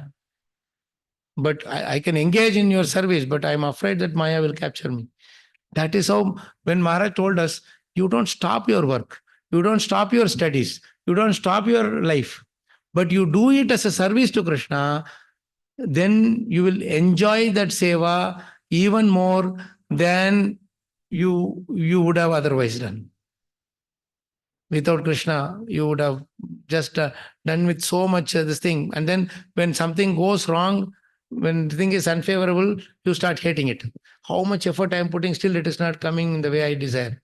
And you just leave it and go. But in devotional service, we don't do that at all. The result is this way or that way, we are happy. Right? So let's, this purport we completed. No. Now let's read one more this verse, and then we'll probably give a break, because it's at 12:45 to give a break, right? So we'll give a break. Rajo vacha na janami maha bhaga karanam karma paviddadihi bruhi me vimalam jnanam yena muchyeya karma bihi. The king replied, O great soul, Narad, my intelligence is entangled in fruitive activities. Therefore, I do not know the ultimate goal of life. Kindly instruct me in pure knowledge so that I can get out of the entanglement of fruitive activities. Now he understands. Because when you ask the question, an intelligent person will think through. Yes, what Nardamani is saying makes sense. Yes, I am supposed to increase happiness and decrease distress. But if you look at my last 40, 50 years of my yajna, I don't remember doing that. I'm just so busy in this thing, caught up in this yajna, that I don't know whether it is the right thing to do. See, everybody was doing yajna, I am also doing yajna. Everybody is going to school, I am also going to school. Everybody is doing donkey work, I am also doing donkey work. You didn't stop and ask why I am doing this, why I am supposed to do this. Is there any other alternative? So this is the best question. This is the best thing that he has responded as an answer. I know everything. You don't have to worry about. Then there is no point of Nardamani talking further. Because of this humility, Nardamani talks that I did. I don't know whether what I did is right or wrong, but at least in some way I am. I can hear from you and learn. So please educate me. That respect you should have. Even in our devotional service also, if we have that respect, don't worry about this person is so and so, that person. Don't need to gauge all that. Anybody can give you knowledge. Nana che pati levi, pachi levi, chaturi nibhate se. Means even Nana means young person, child, any young person, small person, young person knowledge. Chaturi nibat means if the valuable knowledge somebody is giving, even if they are younger to us, we should take from them. It's a very nice thing.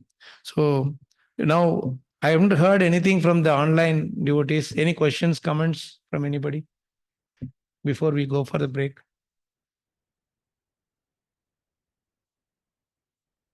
Yes, Prabhu. More difference between indifference and hate. Could you elaborate more? Having indifference and hating. So indifference means you it's like you don't have any too much attraction also to it. You don't hate it also. You are doing it because you are just doing it. You don't have to worry about it. But hate means I just can't take it. I don't want to do this at all. Right? That level of thing that they will have. But say for example, when the certain things, when you enjoy doing it, you don't worry about the result at all. You only enjoy doing it. This is the truth. Suppose you are enjoying Bhagavatam, right? If you enjoy studying Bhagavatam, relish Bhagavatam, you don't worry about whether I'm finishing it in 1 year or 2 years. You can keep on reading. But if I'm not enjoying Bhagavatam, I will say, oh, within 1 year I should do, within 2 years I should do. Like that I will keep time. If it crosses beyond that, I have other important things to do. You understand? So even our own work also, whether it is studies, our family responsibilities, or our own sevas, if you enjoy doing it, you will not compare it with something else. Or you will say, what is the result it is giving to me? If people are glorifying me, or if I am getting some promotion in my levels, those things and all will start asking. So these things will not give you long-term enjoyment in devotional service. Right? So that is doing it with enjoyment. Hating it means you just don't like the sight of it also, you don't like it. That we should not, if you have it now, then there will be a time that will come when you have to live with that only. There is no other option left for you. I will give you one nice example of hate, how it really affected me one time. I was in US for some years on my work thing. So there, before that, I was in Krishna. So I was part of the programs there, and I was part of the seva, everything there. So there, American devotees are there. No, they enjoy pasta. When I went first to the US, that sight of pasta I hated. Because it was like a tube. I never seen all those different shaped tube, and like it looked like some worm is sitting there. I was like, when they come to serve, especially some American devotees were there, they used to come and serve pasta. Some of them will take so much pasta. I was like, and it will not be like that Indianized pasta, only pasta, no vegetables, no nothing will be there. Only those color tubes will be there. So for 5, 6 years, somehow or other I avoided it because the sight of it I cannot see. Okay. But towards the end of it, before I was returning, I went to spend some time in Grand Canyon with one very nice sannyasi, who's known as Ganapati Swami Maharaj. He's Prabhupada disciple. So he was spending, he does book distribution and he lives in his own camper van. So he has his own small burner, fridge. He does book distribution and that's his life is fully in that. So when I went, sorry, what is that, Prabhu? What did he say? Huh? I spent 15 days with him, 2 weeks in Grand Canyon, and it was pasta, pasta, pasta, pasta, pasta, pasta, pasta, pasta, pasta, pasta. 15 days, only pasta, nothing else. And South Indian, I am, used to eating rice and dal and sambar and all that. My God, and no vegetables, nothing. No salt also. He said he put ginger and he said the ginger has salt in it, natural salt in it. That will. Imagine eating saltless, vegetable-less pasta for 15 days, 3 times. You won't believe it. By the end of that visit, I fell in love with pasta. Because Maharaj cooked it so tasty. This is what I did. I went to serve Maharaj and I ended up receiving service from him. He cooks and I eat. Anyway, but this is something which when you hate something, Krishna will give you so much of it that you can't avoid it at some point. But you're indifferent to it, whether it is you like it or not, it is prasad. You just take it. Don't have preference of one over the other. That also you will taste like Shrikant only. Right? It will also taste like that. So indifference means you are doing it, you are not hating it. You are doing it. That's all. Get it done with it. But more than indifference, enjoying doing it is even better. Because you will not, the best way to avoid fruitive mentality is just enjoy. You enjoy some subject. Suppose you enjoy maths. You don't worry whether you get centum or you get 90 marks, doesn't it? You just enjoy doing it. Enjoy learning more. And you don't, I have to read from this only, then I will get marks. You don't do that. Correct? You just enjoy it because you enjoy the subject. Whenever you enjoy the subject, you will never be attached to the fruits or anything come out of it. And you will never feel sad or upset at spending more time. You will enjoy spending more time with it. You got it? That's the secret of bhakti. Susukam kartum avayam. That's what Krishna says. Enjoy your devotional service. Enjoy others' devotional service also. If you enjoy your devotional service, Krishna will enjoy your devotional service. If you don't enjoy your devotional service, Krishna will not enjoy your devotional service. Unless Krishna enjoys our success of our devotional service is not successful. Yes. So that is it. Does it help you, Prabhu? I will be talking in break also. Please go for break and come. We'll come back at 1:10. Huh? It took some 10 minutes already. 1:10 and we go till 2 o'clock, right? Yes. Okay.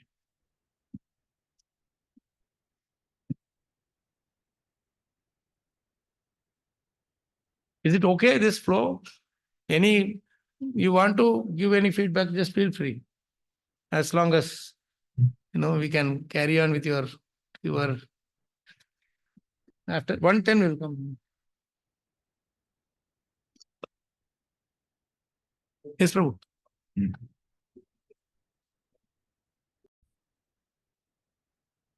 Okay, let's read the next. Let's read the next sloka. So, Prachina Parishad,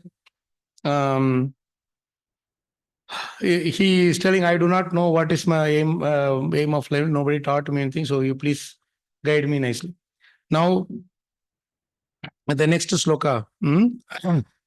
Griheshu Kuta Dharmeshu Putradara Dhanartadihi Na Param Vindate Mudho Brahmyan Sansara Vartmasu. Those who are interested only in so-called beautiful life namely remaining as a householder, entangled by sons and a wife, and searching after wealth, think that such things are life's ultimate goal. Such people simply wander in different types of bodies throughout this material existence without finding out the ultimate goal of life. This is again, he's telling this point. The purport, these lines are very interesting. If you read towards the end, see, it's a very nice point here. All the living entities are wandering. Can you read from there? The second paragraph. All the living entities are wandering in different types of bodies throughout different planets. And if in the course of their wanderings they come in contact with the devotee by the direction of Supreme Personality of Godhead, their lives become successful. See, that is the thing. By direction of the Supreme Personality of Godhead. Dhruva Maharaj also, Krishna inspired Narad Muni to go and meet him. Here also, Krishna inspired Narad Muni to go and meet Prachana Parishad. Please read further. Even though King Prachani Parishad was engaged in fruitive activity, the great sage Narada appeared before him. This is even though he was engaged.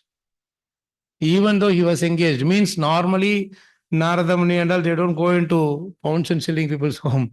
But out of Karuna, out of their mercy, causeless mercy, they go there. The king was very fortunate to be able to associate with Narada, who enlightened him in spiritual knowledge. Very interesting point. I come to think of it. You see, read this line again. Even though King Prachina Parishad was engaged in fruitive activity, the great sage Narada appeared before him. Those who are in the fruitive activity, if here Prachina Parishad is actually a good person. Even though he was engaged in fruitive activity, when Narad Muni came, he respectfully received, and when he asked him, why are you doing these things? He said, I am blank, I don't have any idea.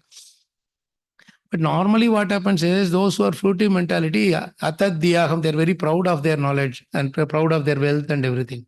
So they don't see it as someone coming to benefit me. They see those people as coming to get benefited by me. Ardyo abhijanavanasmi. He says, no, in Bhagavad Gita, all these people are, these sannyasis are dependent on me. If not for me, they cannot survive. Those kind of damba. If with damba we cannot approach, or the saints won't approach us. We cannot approach the spirituality. So here this line, Prabhupada is insisting that you have to feel fortunate when some saintly person comes in touch with you. Even though you are was engaged in fruitive activity, great sage appeared before him, Narad Muni. He doesn't normally come in touch with these kind of people. Out of his own causeless mercy, he will come. And he has nothing to gain from them. Right? So this is a very important, subtle point. And we also, when we go, we should go with this attitude. When we go to preach to others, we should go with this attitude of, I am going to help them. Not that by going to one nice big person, life membership mil jayega, we will get some Lakshmi for say so-and-so sponsorship, this, that, and if you go like that, then we are the receiving end. We are not giving. We are not at the giving end. You see, bhakti has to flow from top to bottom. If you go with the dina attitude, vina dainyana jivanam, bhakta asks only for three things from Krishna. Anayasena maranam, vina dainyana jivanam, dehi me kripaya Krishna, tvai me bhaktim achanchalam. These three things only he asks. One is anayasena maranam. I don't want to have a prolonged deathbed, living in a deathbed and dying very miserably. Just momentary death. Give me momentary finish, death. Not because he doesn't want to go through the pain. If I am the hospital for so long, how many people will have to serve me? How many time they have to waste on me? What is the use of just wasting on this useless body? This is how they think. That is the first thing. Anayasena maranam. Second is vina dainyana jivanam. I should live a life without extending my hand for anything from others. Dainya, dainyata, big magna. I should never extend my hand to others for anything. Not just money, for wealth, time, for help, anything, nothing I want. And then, dehi me kripaya Krishna, tvai me bhakti achanchalam. As long as this life is in this body, I want achanchala bhakti unto your lotus feet. That's all. These three things only they ask for. So, when we also go with that attitude that I have not come here to. Prabhupada's attitude is the best. I have not come here to take anything from you. I have come here to give you something. When we go with this attitude, then we will be saved from the dependency and expectation mentality, grabbing mentality, expectation mentality. These things kill our bhakti. When we don't have these things, we have a free, very free approach towards bhakti, towards everybody, then everybody will love to come to us. If I go with an attitude, hey, this person should call me for this, that person should give me this, an expectation. So this line is very important. Even though King Prashana was engaged in fruitive activity, great sage Narada Muni appeared before. Not because he was engaged, even though he was engaged. That's the beauty. So let's continue further. The king was very fortunate to be able to associate with Narada, who enlightened him in spiritual knowledge. It is the duty of all saintly persons to follow in the footsteps of Narada Muni and travel all over the world to every country and village just to instruct illusioned persons about the world of life and to save them from the entanglement of karma bandha, fruitive activities. It's our duty to preach like Narada. Prabhupada, time and again, wherever Narada Muni comes, he will say, we are all Narada Muni Sampradaya. We are all Narada Muni's family. Every time again he will do that, isn't it? So he is telling that we are only going to help people come out of Tamasoma Jyotirgamya. Bas. From Andha, bring them to brightness from darkness. Ajnanatimranda, that's all. If we have this attitude, but in order to go to that attitude, we should appreciate the value of this Adhyatma Deepam, this transcendental lamp of knowledge, which has opened my dark eyes. If I feel benefited by something, I will carry it as in my heart and soul, isn't it? You feel really benefited by some medicine or something. Then anybody who has that problem, you will say that, hey, I got benefited by this, you please take it. Correct? You will definitely, openly will go and advertise it. Yes or no? Somewhere you got some good money, you will say, come on, you put in this, you will get good money. Right? Same way from Bhagavatam also, if you have that much faith, then when it reciprocates naturally, then the whole thing works. Okay. Let's go to the next verse. Now, Narada Muni is going to answer. Narada Uvacha Bobo Prajapate Rajan Pashun Pashya Tvayadhvare Samgya Pitan Jiva Sanghan Nirgrihanena Sahasrashakha. The great sage Narada said, O ruler of the citizens, my dear king, please see in the sky those animals which you have sacrificed without compassion and without mercy in the sacrificial arena. Yeah. Since, we don't have that capacity to do, but Narada Muni has the capacity to do that. All the past lives he can show, all the animals which he killed, but doesn't matter. This one example is enough for us to show to others. See, Narada Muni showed to this Prachana Barhi, like that. For you also, we can have a CCTV camera and show all this. Narada Muni has a free CCTV camera from there. So this purport is very beautiful purport. Something very interesting Prabhupada is going to say. So let's read this. Because animal sacrifice is recommended in the Vedas, there are animal sacrifices in almost all religious rituals. However, one should not be satisfied simply by killing animals according to the directions of the scriptures. One should transcend the ritualistic ceremonies and try to understand the actual truth, the purpose of life.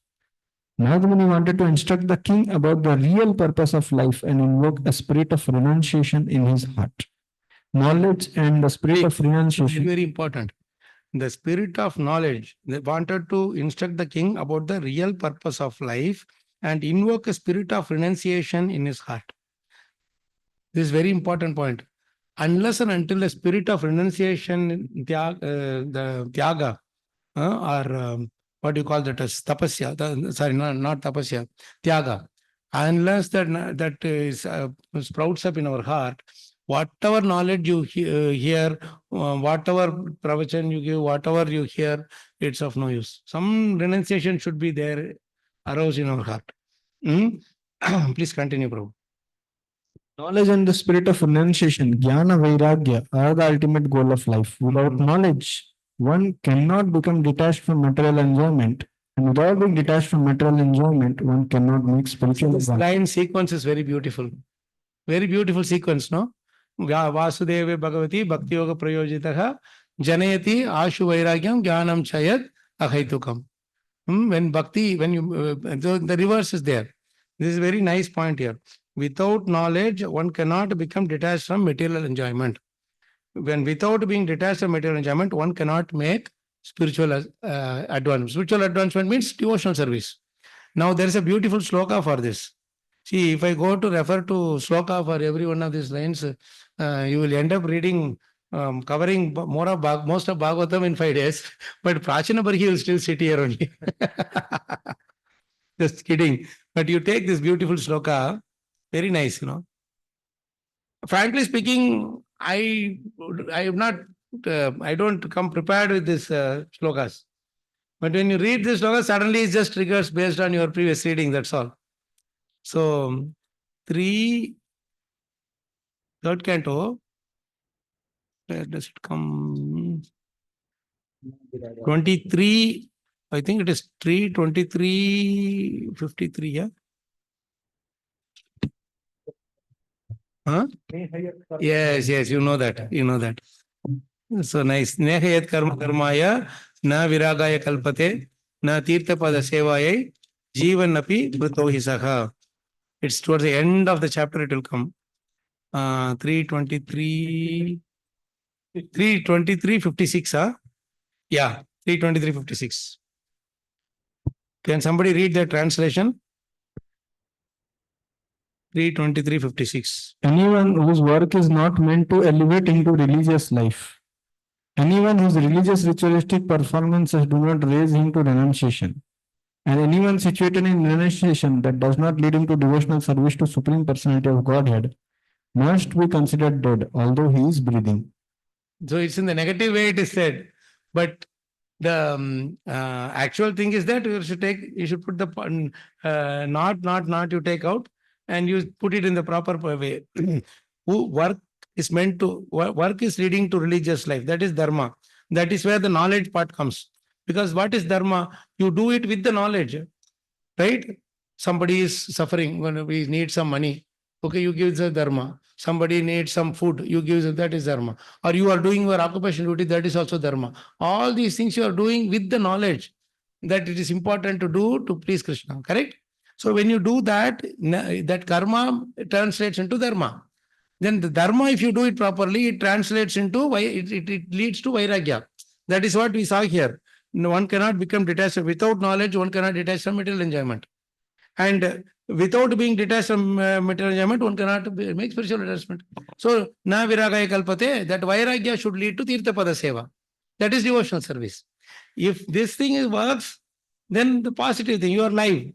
If the karma doesn't lead to dharma, dharma doesn't lead to vairagya, vairagya doesn't lead to devotional service, then we are living dead. Jivan api, you are alive, but you are living dead. Got it? See, this is how nicely this, that's why I told you, we are rushing. If you sit with one purport, every line of any single purport, every line of that proposed purport will lead to some shloka in Bhagavad Gita, Bhagavatam, somewhere. You will find it. Who can do this magic, Prabhus? Just imagine. Somebody is giving us just an English purport, but if you dive deep into it, you are finding some shloka, some gems after gems after gems. And he is changing the word slightly here and there according to the context of that particular verse. Somewhere else you will see the same nehayat karma dharma in a different way. Right? So by reading Prabhupada's purports, we are not reading just English. We are reading the entire Shastra. How great it is. Understanding this and digging it from bottom up is a great exercise that we have to do. Let's read further. Knowledge and the spirit of renunciation, jnana, vairagya, are Where are you reading? karmis. Karmis are generally engaged in sense gratification, and for this end, they are prepared to commit so many sinful activities. Animal sacrifice is but one such sinful activity. Consequently, by his mystic power, Narad Muni showed King Prachini Varisat the dead animals he had sacrificed. So this is because of the karmi thing. You are not off. Karmi and karma yoga, what is the difference? Karmi and karma yogi.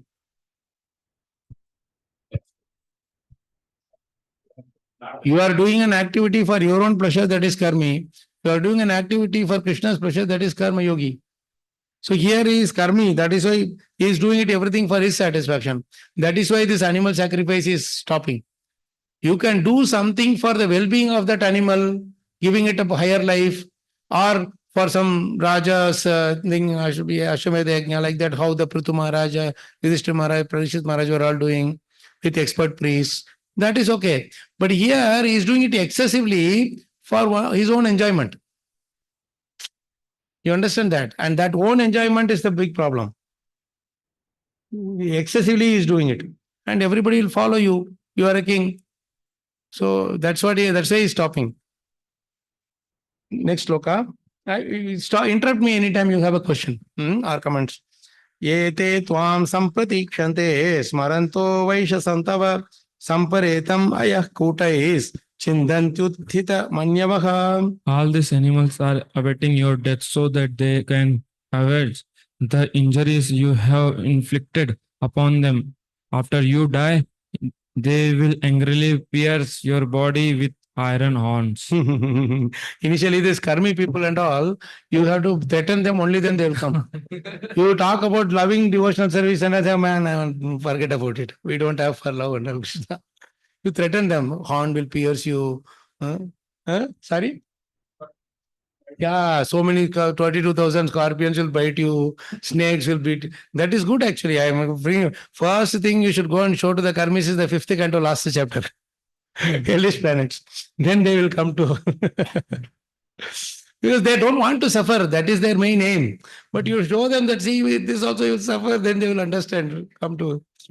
So Narada Muni is taking the right weapon here. See, the essence of this purport, we'll say, we may not be able to read it fully. Let's just see. Narada Muni is saying, over-indulgence in animal sacrifice is, don't do that.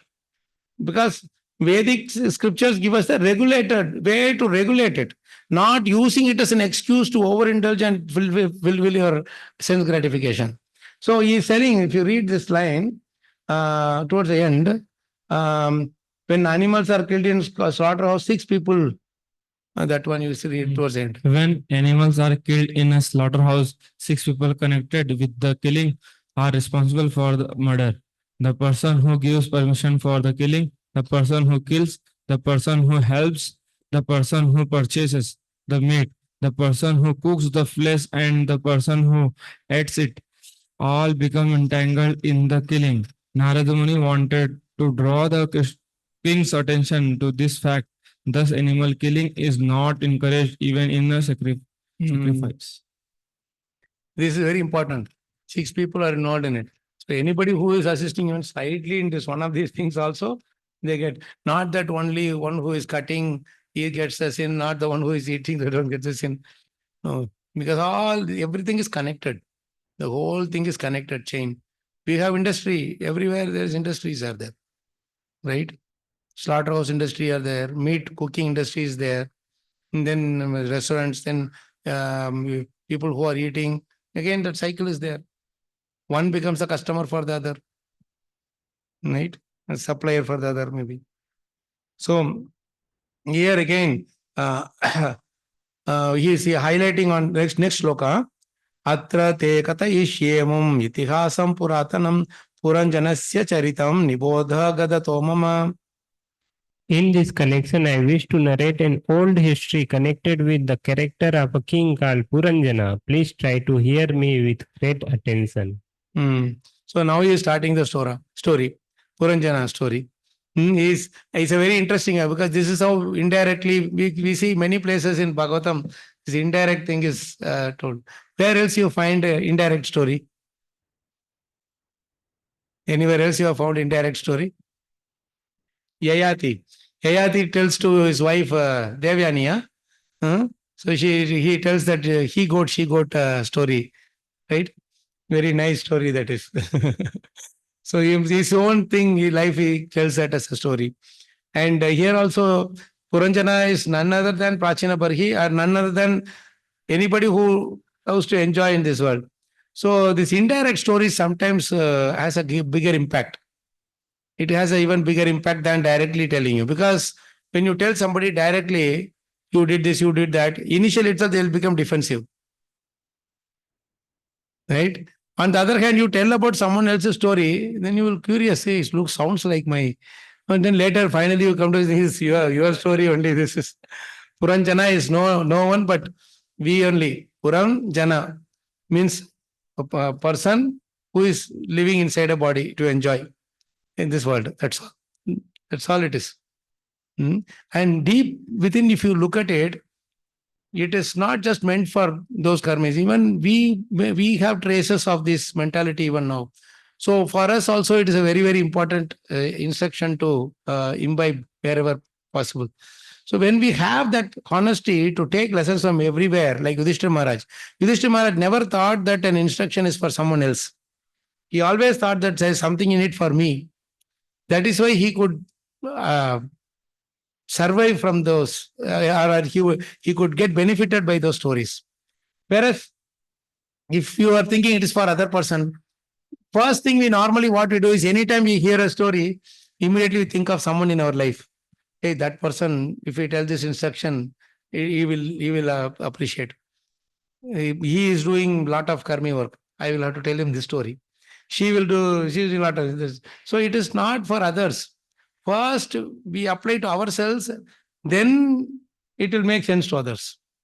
Without applying to ourselves, if we try to give to others, it will fall flat. That's why Prithu Maharaj and all, when he is questioning Sanat Kumaras, he doesn't think that I am asking for others. Arjuna also, when he is speaking, he doesn't think that I am asking for others. He is putting himself in that position of other karmis and all that, and he is asking these questions. That is when we will get the maximum thing out of it, benefit out of it, and others also will have.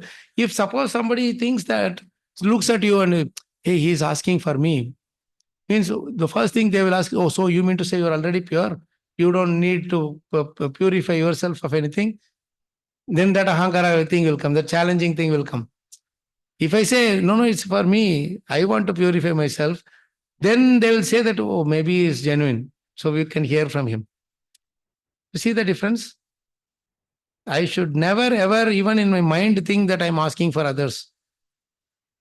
It's for me only.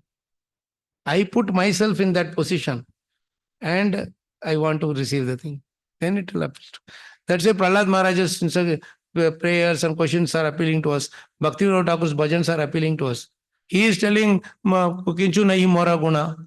Does he say that someone else, I am doing it for others? I don't have any good. He is genuinely feeling it. I don't have any good guna. That is coming out of his humility. So when we also, after so many years of Krishna consciousness, why I am not advanced? Something still there. What is the thing that I have done? I should do something about it. That genuine, the honesty is a very, very beautiful quality in devotional service, Prabhus. When somebody is honest to you, you feel appreciative of them, right? Same way, if we are honest to our Guru and Krishna, how much they will appreciate. That is why frankness and honesty is very important. The Dhruva Maharaj is very frank and honest to Narad Muni. That is why, even though it appeared like disrespectful to a spiritual master, he appreciated it. Arjuna is also very honest to Krishna. In many places in Bhagavad Gita, he is challenging him. Isn't it? He challenges him. But you are telling, Vyamishreva vakyena buddhi mohe sivame. Tadevam vada nishchityam yena shreyoham apnuya. You yourself are confused, man. Arjuna is telling to Krishna. Vyamishreneva vakyena. One time you are telling karma is best, another time you are telling jnana is best. You better fix yourself first. This is what he meant. He might not have spoken in that same way. This is what he is telling. Buddhi mohe sivame. Already my mind is confused. You confuse it even more. Tadekam vada nishchityam. Better you fix in yourself first. You yourself are not fixed. You are telling me to fix. Yena shreyoham apnayam. I don't want shortcut. I don't want prayer. I want shreya. Even if it is the most difficult thing to do, I am fine. But tell me fixed one thing only. Then Krishna in lokesmin dividanishta. Pura prokta mayanaga. Jnana Yajnana Sankhyanam Karma Yogena Yogina. He's saying that no, that I did not confuse you. You are not able to understand my statements properly. Okay, I am telling you step by step. I told you everything together. Now I will tell you one by one. So this is how our spiritual masters are giving the instructions to us. We have to be very, very thankful to them for this. How much we should pray to Srila Prabhupada. Please, Prabhupada, never ever. Only one thing I want. I don't want wealth. Krishna also we go and tell. Krishna, Raja, I don't want wealth. I don't want post position. I don't want all people, power, fame, and all. Just only give one thing, that undying attachment to your purpose, Prabhupada's purpose, Prabhupada's words. That's all is enough for me in this life. This keeps us so happy. And when you are so much calm, composed, and happy, automatically Krishna will send people to you. Because you are only when we are calm, composed, and cool and peaceful, we are qualified to give this knowledge to others. After getting all this knowledge, if I am agitated, how will I be able to give to others? Right? No karunyata will be there. So let's read, where were we? We were talking about that 6 people, no? Now he is telling that you, in this connection, I want to narrate story of this Puranjana. Let's read the, where is it? There's some beautiful lines in this purport. Yeah, some nice things are there.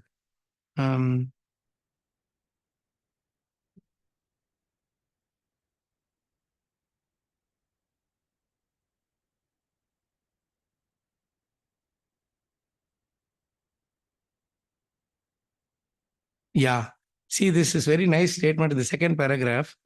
In order to wear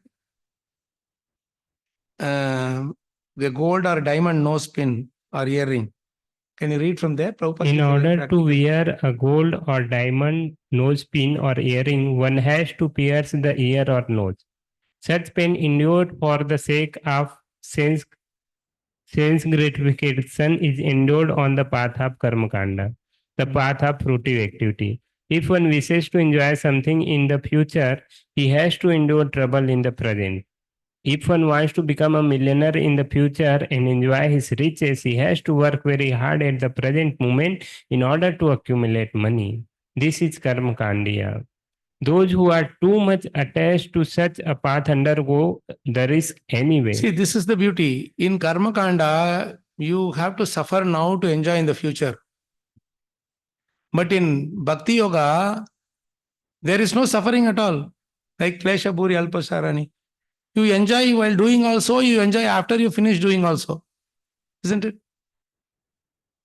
You enjoy cooking also because you're doing it for Krishna. And you, after that, you offering also you enjoy because you're doing it for Krishna.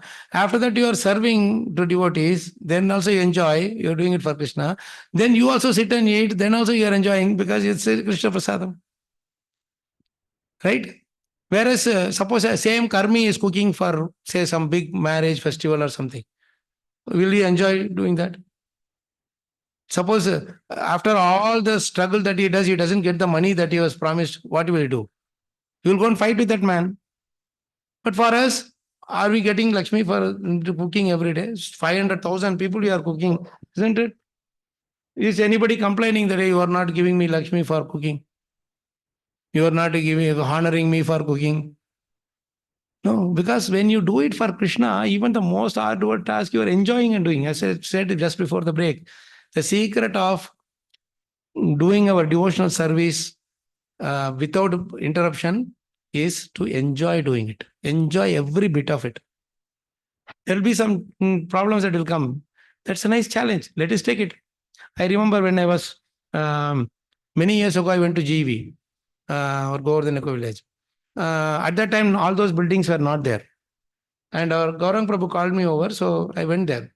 But he was very busy building some building one. The first building, I think near the Srinathji restaurant is there. That's the first building that was there.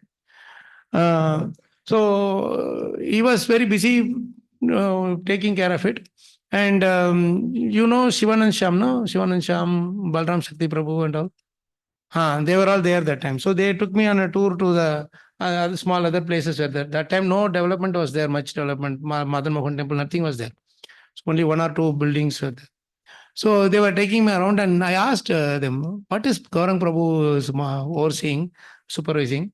So they said they are building a residential building for yoga people. The yoga center was saying people are coming from outside the country. So many yoga coming. So yoga students are coming. For them, we are building this temple for staying and also. Oh, okay. When they are coming? I asked. So next week they are coming. And this building is just now constructing. It's still not just still the pillars and all saying no, the outside walls are also not there. I said, next week they are coming and he's constructing this now. I said, yes, yes. Then if I were in that position, I will be literally in so much anxiety. Oh my God, how will it get completed? We said I have to somehow or other tell them it's not possible. And I went there, Gaurang Prabhu, and he was cool and as you know how he is, like 10,000 people you cook also is calm and composed, very joyful face. And JBC meeting also, same blissful face. And he is building within the next 1 week, this building has to be completed. And he's very calm and composed. Why? Because he's doing it, enjoying doing that, facing the risks also. I'm just telling just one example. There's so much anxiety involved there, but he's enjoying doing it. Worst come most whatever. My Guru Maharaj always used to say this thing, that worst come most what will happen? You will fail. Doesn't matter. Even if you don't do it, you will fail. At least better do it and fail. You will get some experience at least. You see? And I was so surprised that he finished 10,000 people or 15,000 people who cooked in the Jagannath Puri Yatra last year. And he came straight just after Kartik to Vrindavan. Very joyfully is talking to everybody. 10, 15 people you cook means you are like panting for a breath. And so much, Sadham, very cool post. This is the effect of not doing for fruits. This is the effect of doing it as a service to Krishna. When you do it as a service to Krishna, you will be thinking you will be in the present. You will not be thinking what will happen 10 days later, what will 15 days later, nothing. It's very important. Note. So many such examples are there. If it is a failure also, it's okay. It doesn't matter. You're happy and joyful. Sometimes it may have to be interrupted halfway. They did some Dwarka Padayatra many years ago. They did some, I think 40, 80 kilometers or something, all the way from Dwarka to Bombay, they wanted to walk. So some devotees went, they did some Padayatra along with Gaurang Prabhu. And after some time, devotees couldn't sustain because it was very hot and all that. So they called it off and came back by bus. We were very happy. What's the big deal? We lost it. We couldn't do it. Doesn't matter. Some other time we will do it. You see, we attempted. That's enough. That attempt is enough to please Krishna. You understand? This is what is telling here. If one wants to become millionaire, he has to work very hard at the present moment in order to accumulate money. This is karma kandya. Those who are too much attached to such a path undergo the risk anyway. Narada Muni wanted to show King Prajnapada how one undergoes great troubles and miseries in order to engage in fruitive activity. This is very important. That is why many times you go and talk to anybody now, they will keep on talking about their achievements. I was 20 years, I was in this, I built 2 houses. Those days, there were no facilities, but I built this house. Then they were very happy to show their house. You come here, bedroom, there is one master bedroom, there is one bathroom, there is one this, there is one that. We go there and my God, what am I going to do? If he gives that house to me, at least I can enjoy. I can listen to him. He is going to have his house anyway. I am going to be here only for half an hour, 1 hour. In that, if he is doing a tour journey of his house, what am I going to get? This is how we think, because it's all about aham mama, fruity mentality. So they always want to talk about, I did this, I did that. That's why nobody want to hear others' glories. When you sit and talk about your glories, Nobody will sit for you more than 5-10 minutes. We are discussing Krishna's glories. We are discussing about the truth of life, absolute truth of life. We are able to sit for 2-3 hours also. Isn't it? That's a purity of Bhagavatam. So this is a nice point that is highlighting here. Let's go to the next verse. Asit Puranjano Nama Raja Rajan Brihachravaha Tasya Vijnata Namasit Sakha Vijnata Cheshtitaha. My dear king, once in the past lived a king named Puranjan, who was celebrated for his great activities. He had a friend named Avigyant, the unknown one. No one could understand the activities of Avigyant. This is Abhignata is the super soul. It's Krishna coming. Now he is telling this living entity is coming along with the super soul. And Abhignata means you cannot understand. Many times in this past time, in this story, you will see the names will be very relevant to the activity they are doing. So this is basically this Puranjana purport. If you see, the word Puram means within this body, within this form, and Jana means living entity. We are all Puranjana. We are all inside this body we want to enjoy. So it is a story of all of us. This is one story that applies to all of us. Our own story is there in Bhagavatam. So here, some nice lines are there. Where was that? Towards the end. In this life, you read that last 2 lines. In this life and in his previous lives, the living entity does not know that the Lord is giving him a chance to fulfill all kinds of desires. No one can fulfill any desire without the sanction of the Lord. All the facilities given by the Lord are unknown to the conditioned soul. This is a beautiful thing. All the facilities given by the Lord are unknown to the conditioned soul. Can you tell me how many facilities that Krishna has given that we are remembering? Okay, those facilities which we don't remember, let's try to remember. Each one can give one example.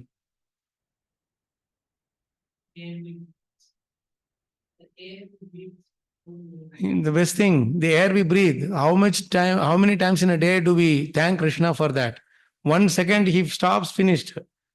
You with all the oxygen and everything also you cannot do. Then Bhagavad Gita? Scripture basically, yeah. Shastras, knowledge that is given. We don't appreciate it at all. We don't realize its value. Then very nice. Association of devotees. We don't value it unless we miss the association. When we is left alone in some unknown place, no man land, put you in Saudi Arabia or somewhere else, you will really realize it. You will really feel it. Then, holy names, beautiful. Association was told. Beautiful. So many acharyas, so many in the parampara, very honest devotees of Krishna. Those who don't have anything for themselves, but for the others. But they only want others' well-being. For that, they are willing to take any pain in their life. Prabhupada is the best example.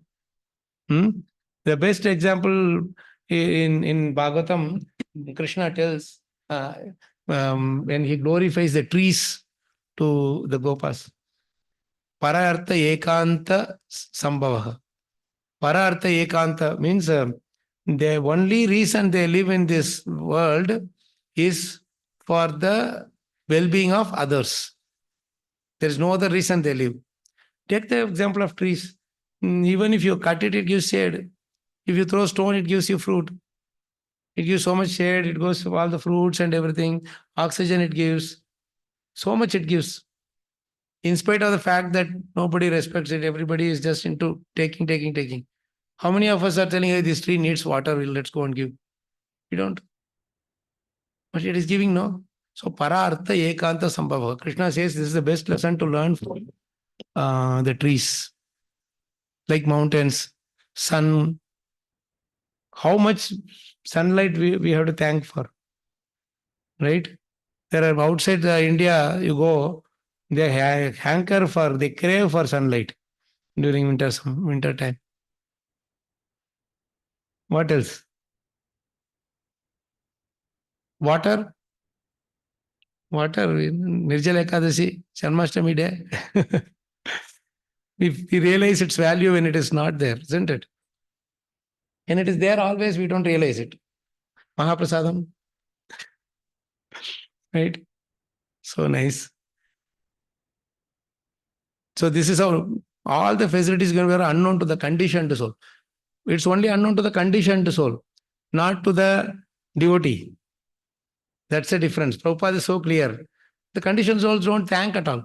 When you don't even know the benefits that is given to you, how will you be grateful to that person for it? First of all, you have to know. Then you have to realize its value, how much it is valuable to your life.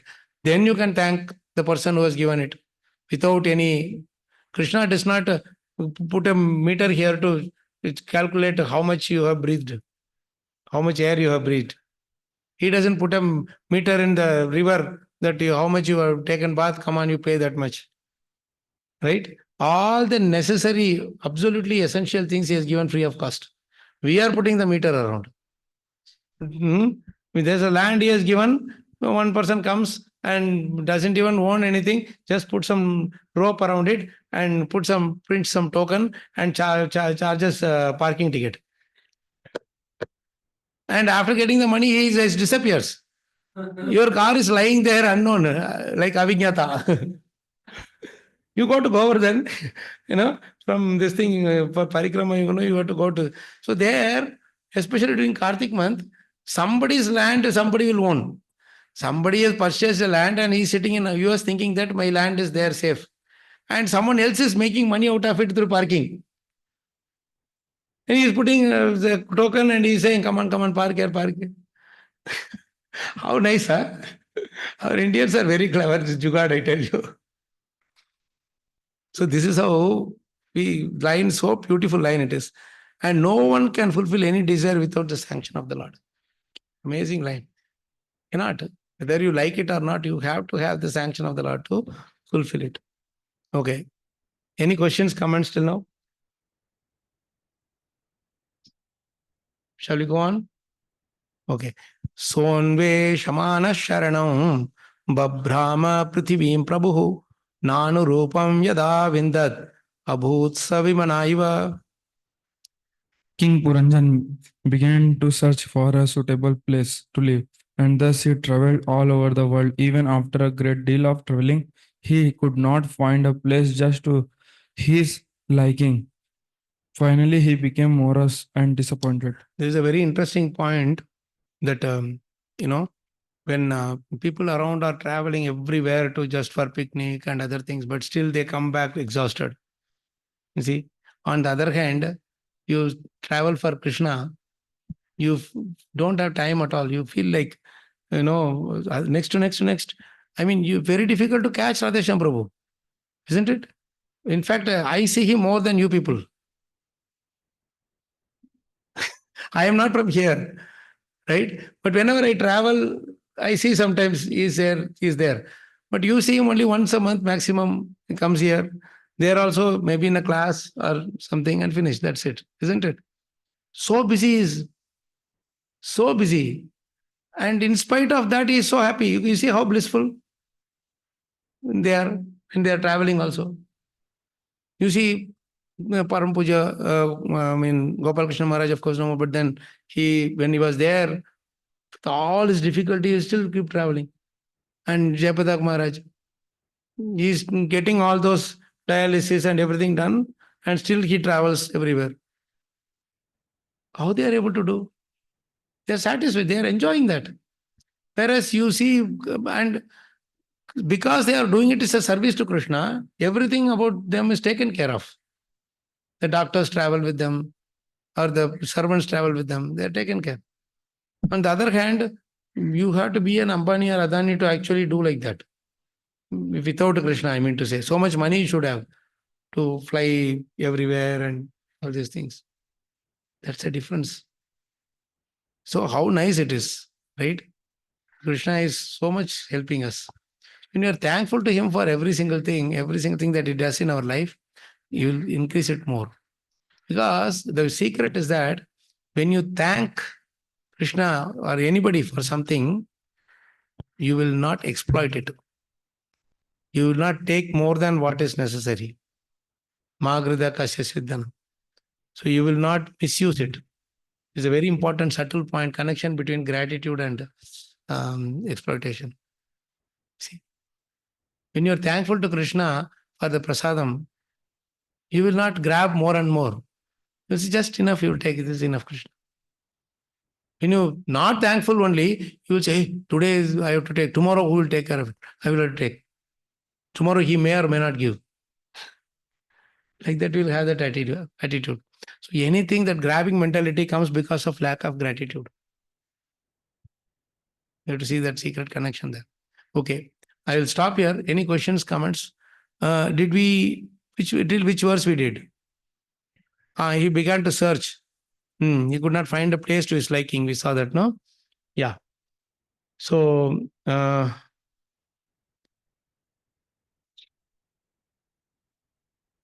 we'll stop here. I will let you all read the rest of the verses translations. Tomorrow we'll just briefly discuss and then we'll move on to the further we'll take up. I think on 15th also we have, right? Independence Day is a holiday, but for us every day is a holiday. Right? For me it is a holiday because I have to now go and work. But for me 15th is a holiday, so I can be a little bit more relaxed. Which one? 16th is Ekadashi, yeah? No, that day is holiday for this thing. For studies. Holiday for what on that day? 16th? Is it? Is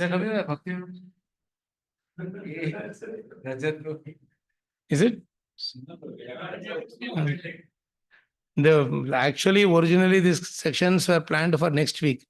But because Balram Jayanti was there, I think Radhesham Prabhu agreed to have it in this second week of the month.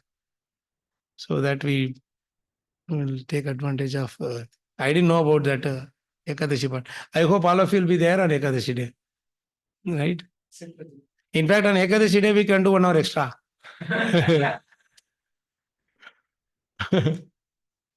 Any questions, comments, Prabhus? You'll stop here and logical point. Any questions from online? Online, I'm seeing not much questions or comments.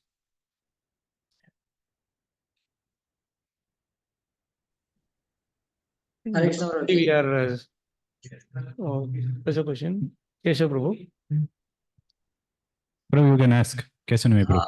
Thank you, Prabhuji, for your wonderful explanation. Yes. Especially if facilities given are known to the devotees, are unknown to the conditioned soul. Sorry, Prabhu. Facilities are given to the devotees? As you explained that facilities are unknown to the conditioned soul, unknown to the devotees only. Yeah. It's a beautiful understanding. Yeah, devotees can appreciate the facilities given to the conditioned souls also. Themselves also, for others also. Yeah. But conditioned souls don't appreciate about themselves. Good. So, I am trying to understand about Prithu Maharaj and this our Prachin Barhi. So both are doing sacrifices, yagyas. Prithu Maharaj and Prachina Barhi, correct, yes. So I want a little bit understand about their intentions are entirely different, seems to be. Intentions are? Different for their intentions, doing the Then why yagyas. Prithu Maharaj think was stopped? Is that your question? There also he might be sacrificing many animals for yagyas and all. Correct. And here also he is doing that. Correct. And I didn't read exactly all the translations, whether because he is doing for the pleasure of the Lord and the pleasure of the citizens. That's why he is not subjected to all the reactions. But here, Prachin Barhi, it seems that he is doing for his own satisfaction and not exactly for satisfaction of the citizens or the pleasure of the Lord. It seems like that. Is it any comments on that So what difference? he did, Krishna asked Prithu Maharaj to stop, even though it was not for sense gratification. He did many also, not one, but he did 100. 100, correct. 100 he did, 100 Ashwamedha Yajna. Correct. It was not for sense gratification. He didn't want to do it for sense gratification, but still why it was stopped. Correct? Nice question, Prabhu. Beautiful question. Here he is doing for sense gratification. So Narada is stopping. But there he's not doing it for sense gratification. Why there also it is stopping? There also the message is the beautiful lesson from there is, even if you are doing a very noble activity, if it is disturbing to the other living entities, better don't do it. Hmm. That's what lesson that Vishnu and Brahma are telling. Nata Paradalo Loke, no, not that one. What is that? He says that, no. Wait a minute. Pumsam Swartha Vedikramaha, no, not that one. Very first, in the beginning itself, it will come.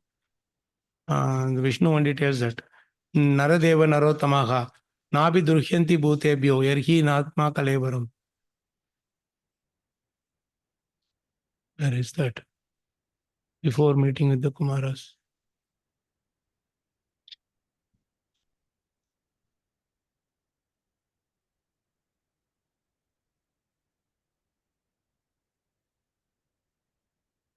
Lord Vishnu's appearance in the sacrificial arena.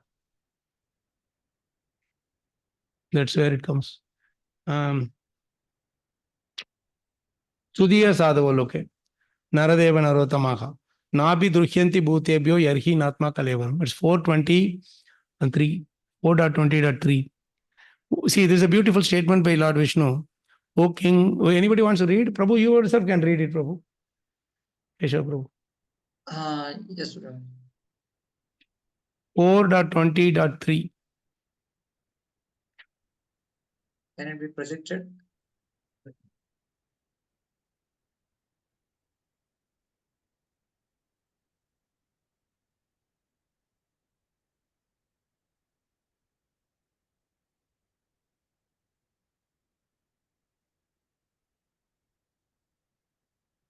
O King, one who is advanced in intelligence and eager to perform welfare activities for others, he is considered best amongst human beings. An advanced human being is never malicious to others. Those with advanced intelligence are always conscious that this material body is different from the soul. This is the instruction by Vishnu. What is giving, the instruction that he is giving here is very simple. That you wanted to do welfare activities for others. You wanted to do all these 100 yajnas for well-being of the prajas. Right? But while doing that, you forgot that this 100 yajna is disturbing someone else who is supposed to be serving the, doing his duty for all the prajas, rain and everything. So, your service, when it is disturbing to others, while your motive may be good, but if it is disturbing to others, better don't do it. You got the point? You do it in such a way that they don't get disturbed. Why do you go and say, come on, pay the book? If you tell like that, they'll be disturbed.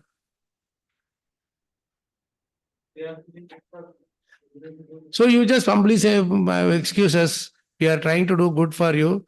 If you don't like it, we'll move on. Like that, your demeanor is very important. See, many times you see our Maharajas, our spiritual masters and all, when they go, somebody is feeling inconvenience, they will not speak anything negative about it. They will simply say, extremely sorry, we are sorry for our thing. I remember many years ago, in Chennai, Rath Yatra was there. At that time, Ms. Golna Jayapatak Maharaj was hale and healthy. It was like before the stroke. So the stage was all set for everybody to come and speak.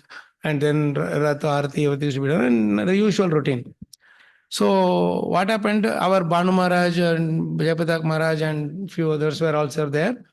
And one Sri Vaishnava Jier, the Acharya, was invited. He was a very old person, like almost close to 85, 90 years old. So he came to the thing. Everybody was welcoming him with respect, because in South that Sri Vaishnava Acharyas, they are welcomed very respectfully by us. So he came and he saw our Banu Maharaj and Jayapatak Maharaj and all, and he saw that these people are foreign-bodied people. He kind of bit disrespectful of that. He said, "I cannot sit here," like that. He was telling to his disciples. He really it happened. He was saying, why you called me here? These are all foreign people. They are there.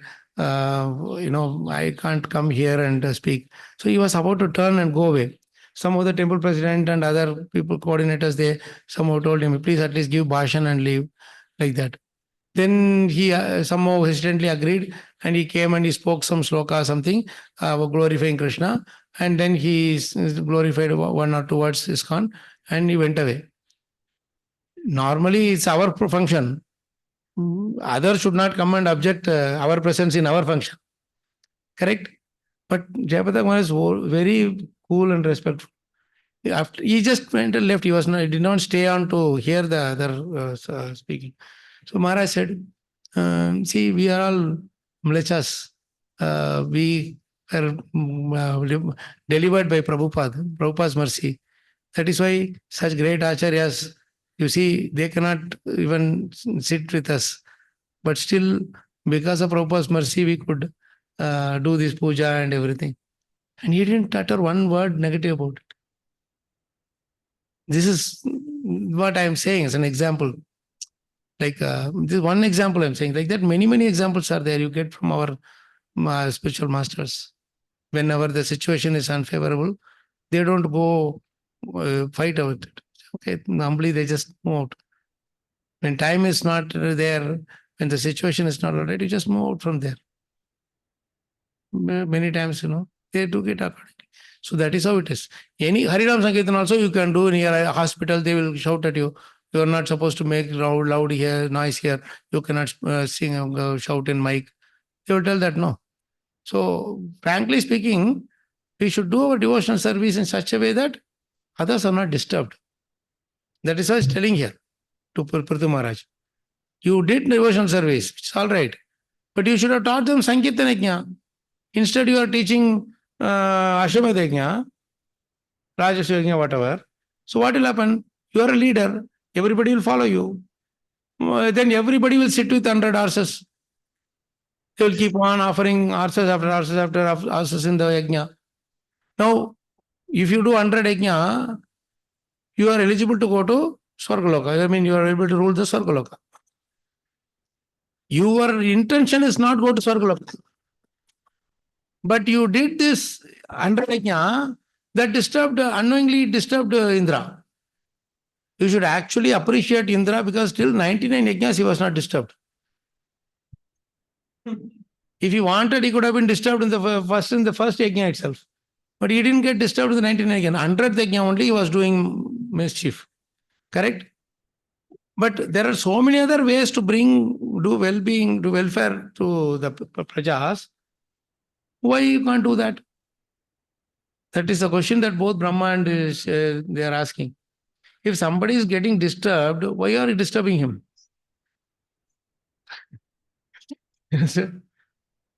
Some cranky person is there, mother will always say, one boy is cranky, one boy is always disturbing him. The mother is only hit the one who is disturbing the others, right? He is always cranky. Why are you necessarily disturbing him? You know he will cry. You got it, Prabhu? So there are ways to do it in a nice and pleasing way.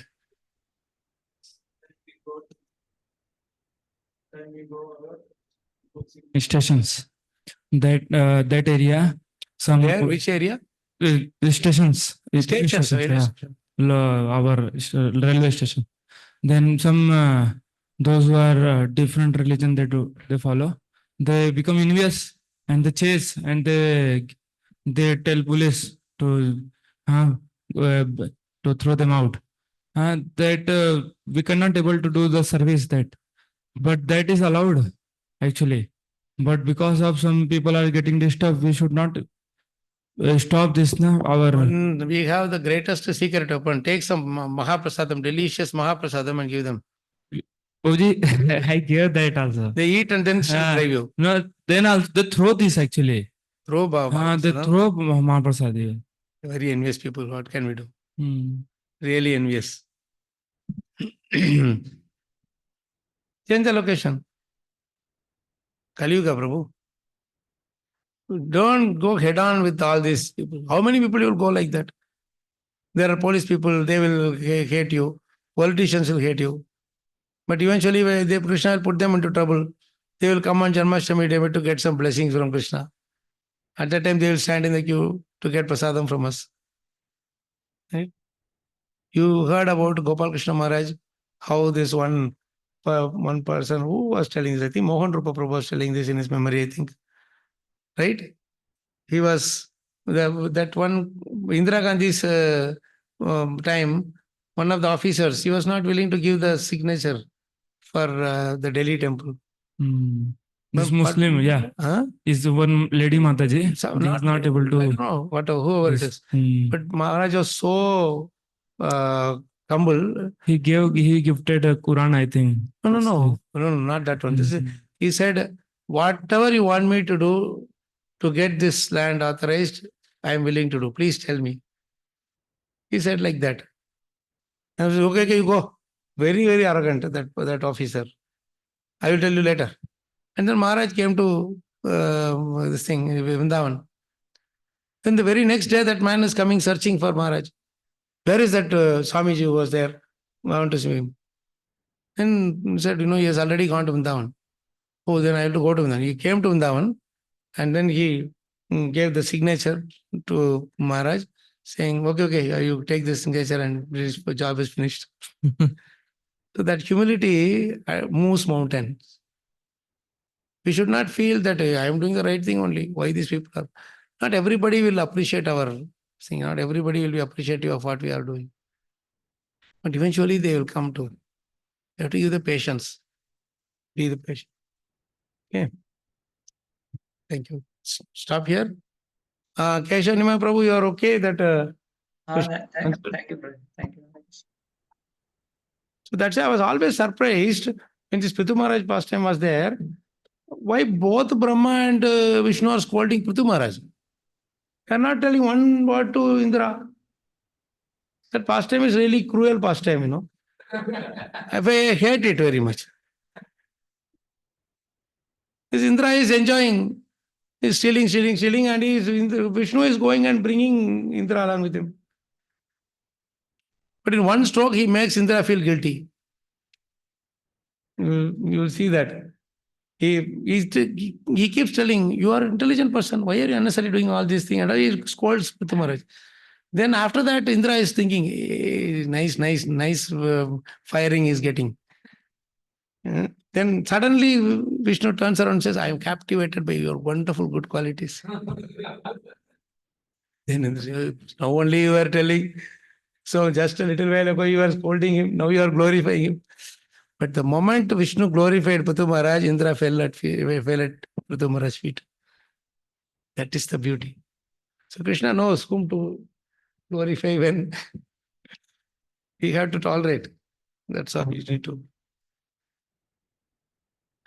Jaya Granthra Srimad Bhagavatam ki Jaya, Srila Prabhupada ki Jaya, Srila Gurudev ki Jaya. So you please read the slokas.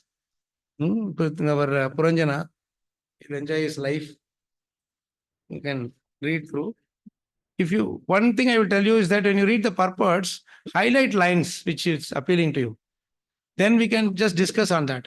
There's nothing to discuss on this Puranjana's attracted to that lady and what are we going to discuss on that? There's nothing to discuss there. But purport, you have a lot more to discuss. So you please note down lines, then we will have a nice charcha. I would like you to share more insights and then we'll discuss. Okay? Hare Krishna. Thank you, Prabhus. Because of you all, I'm trying to sit with.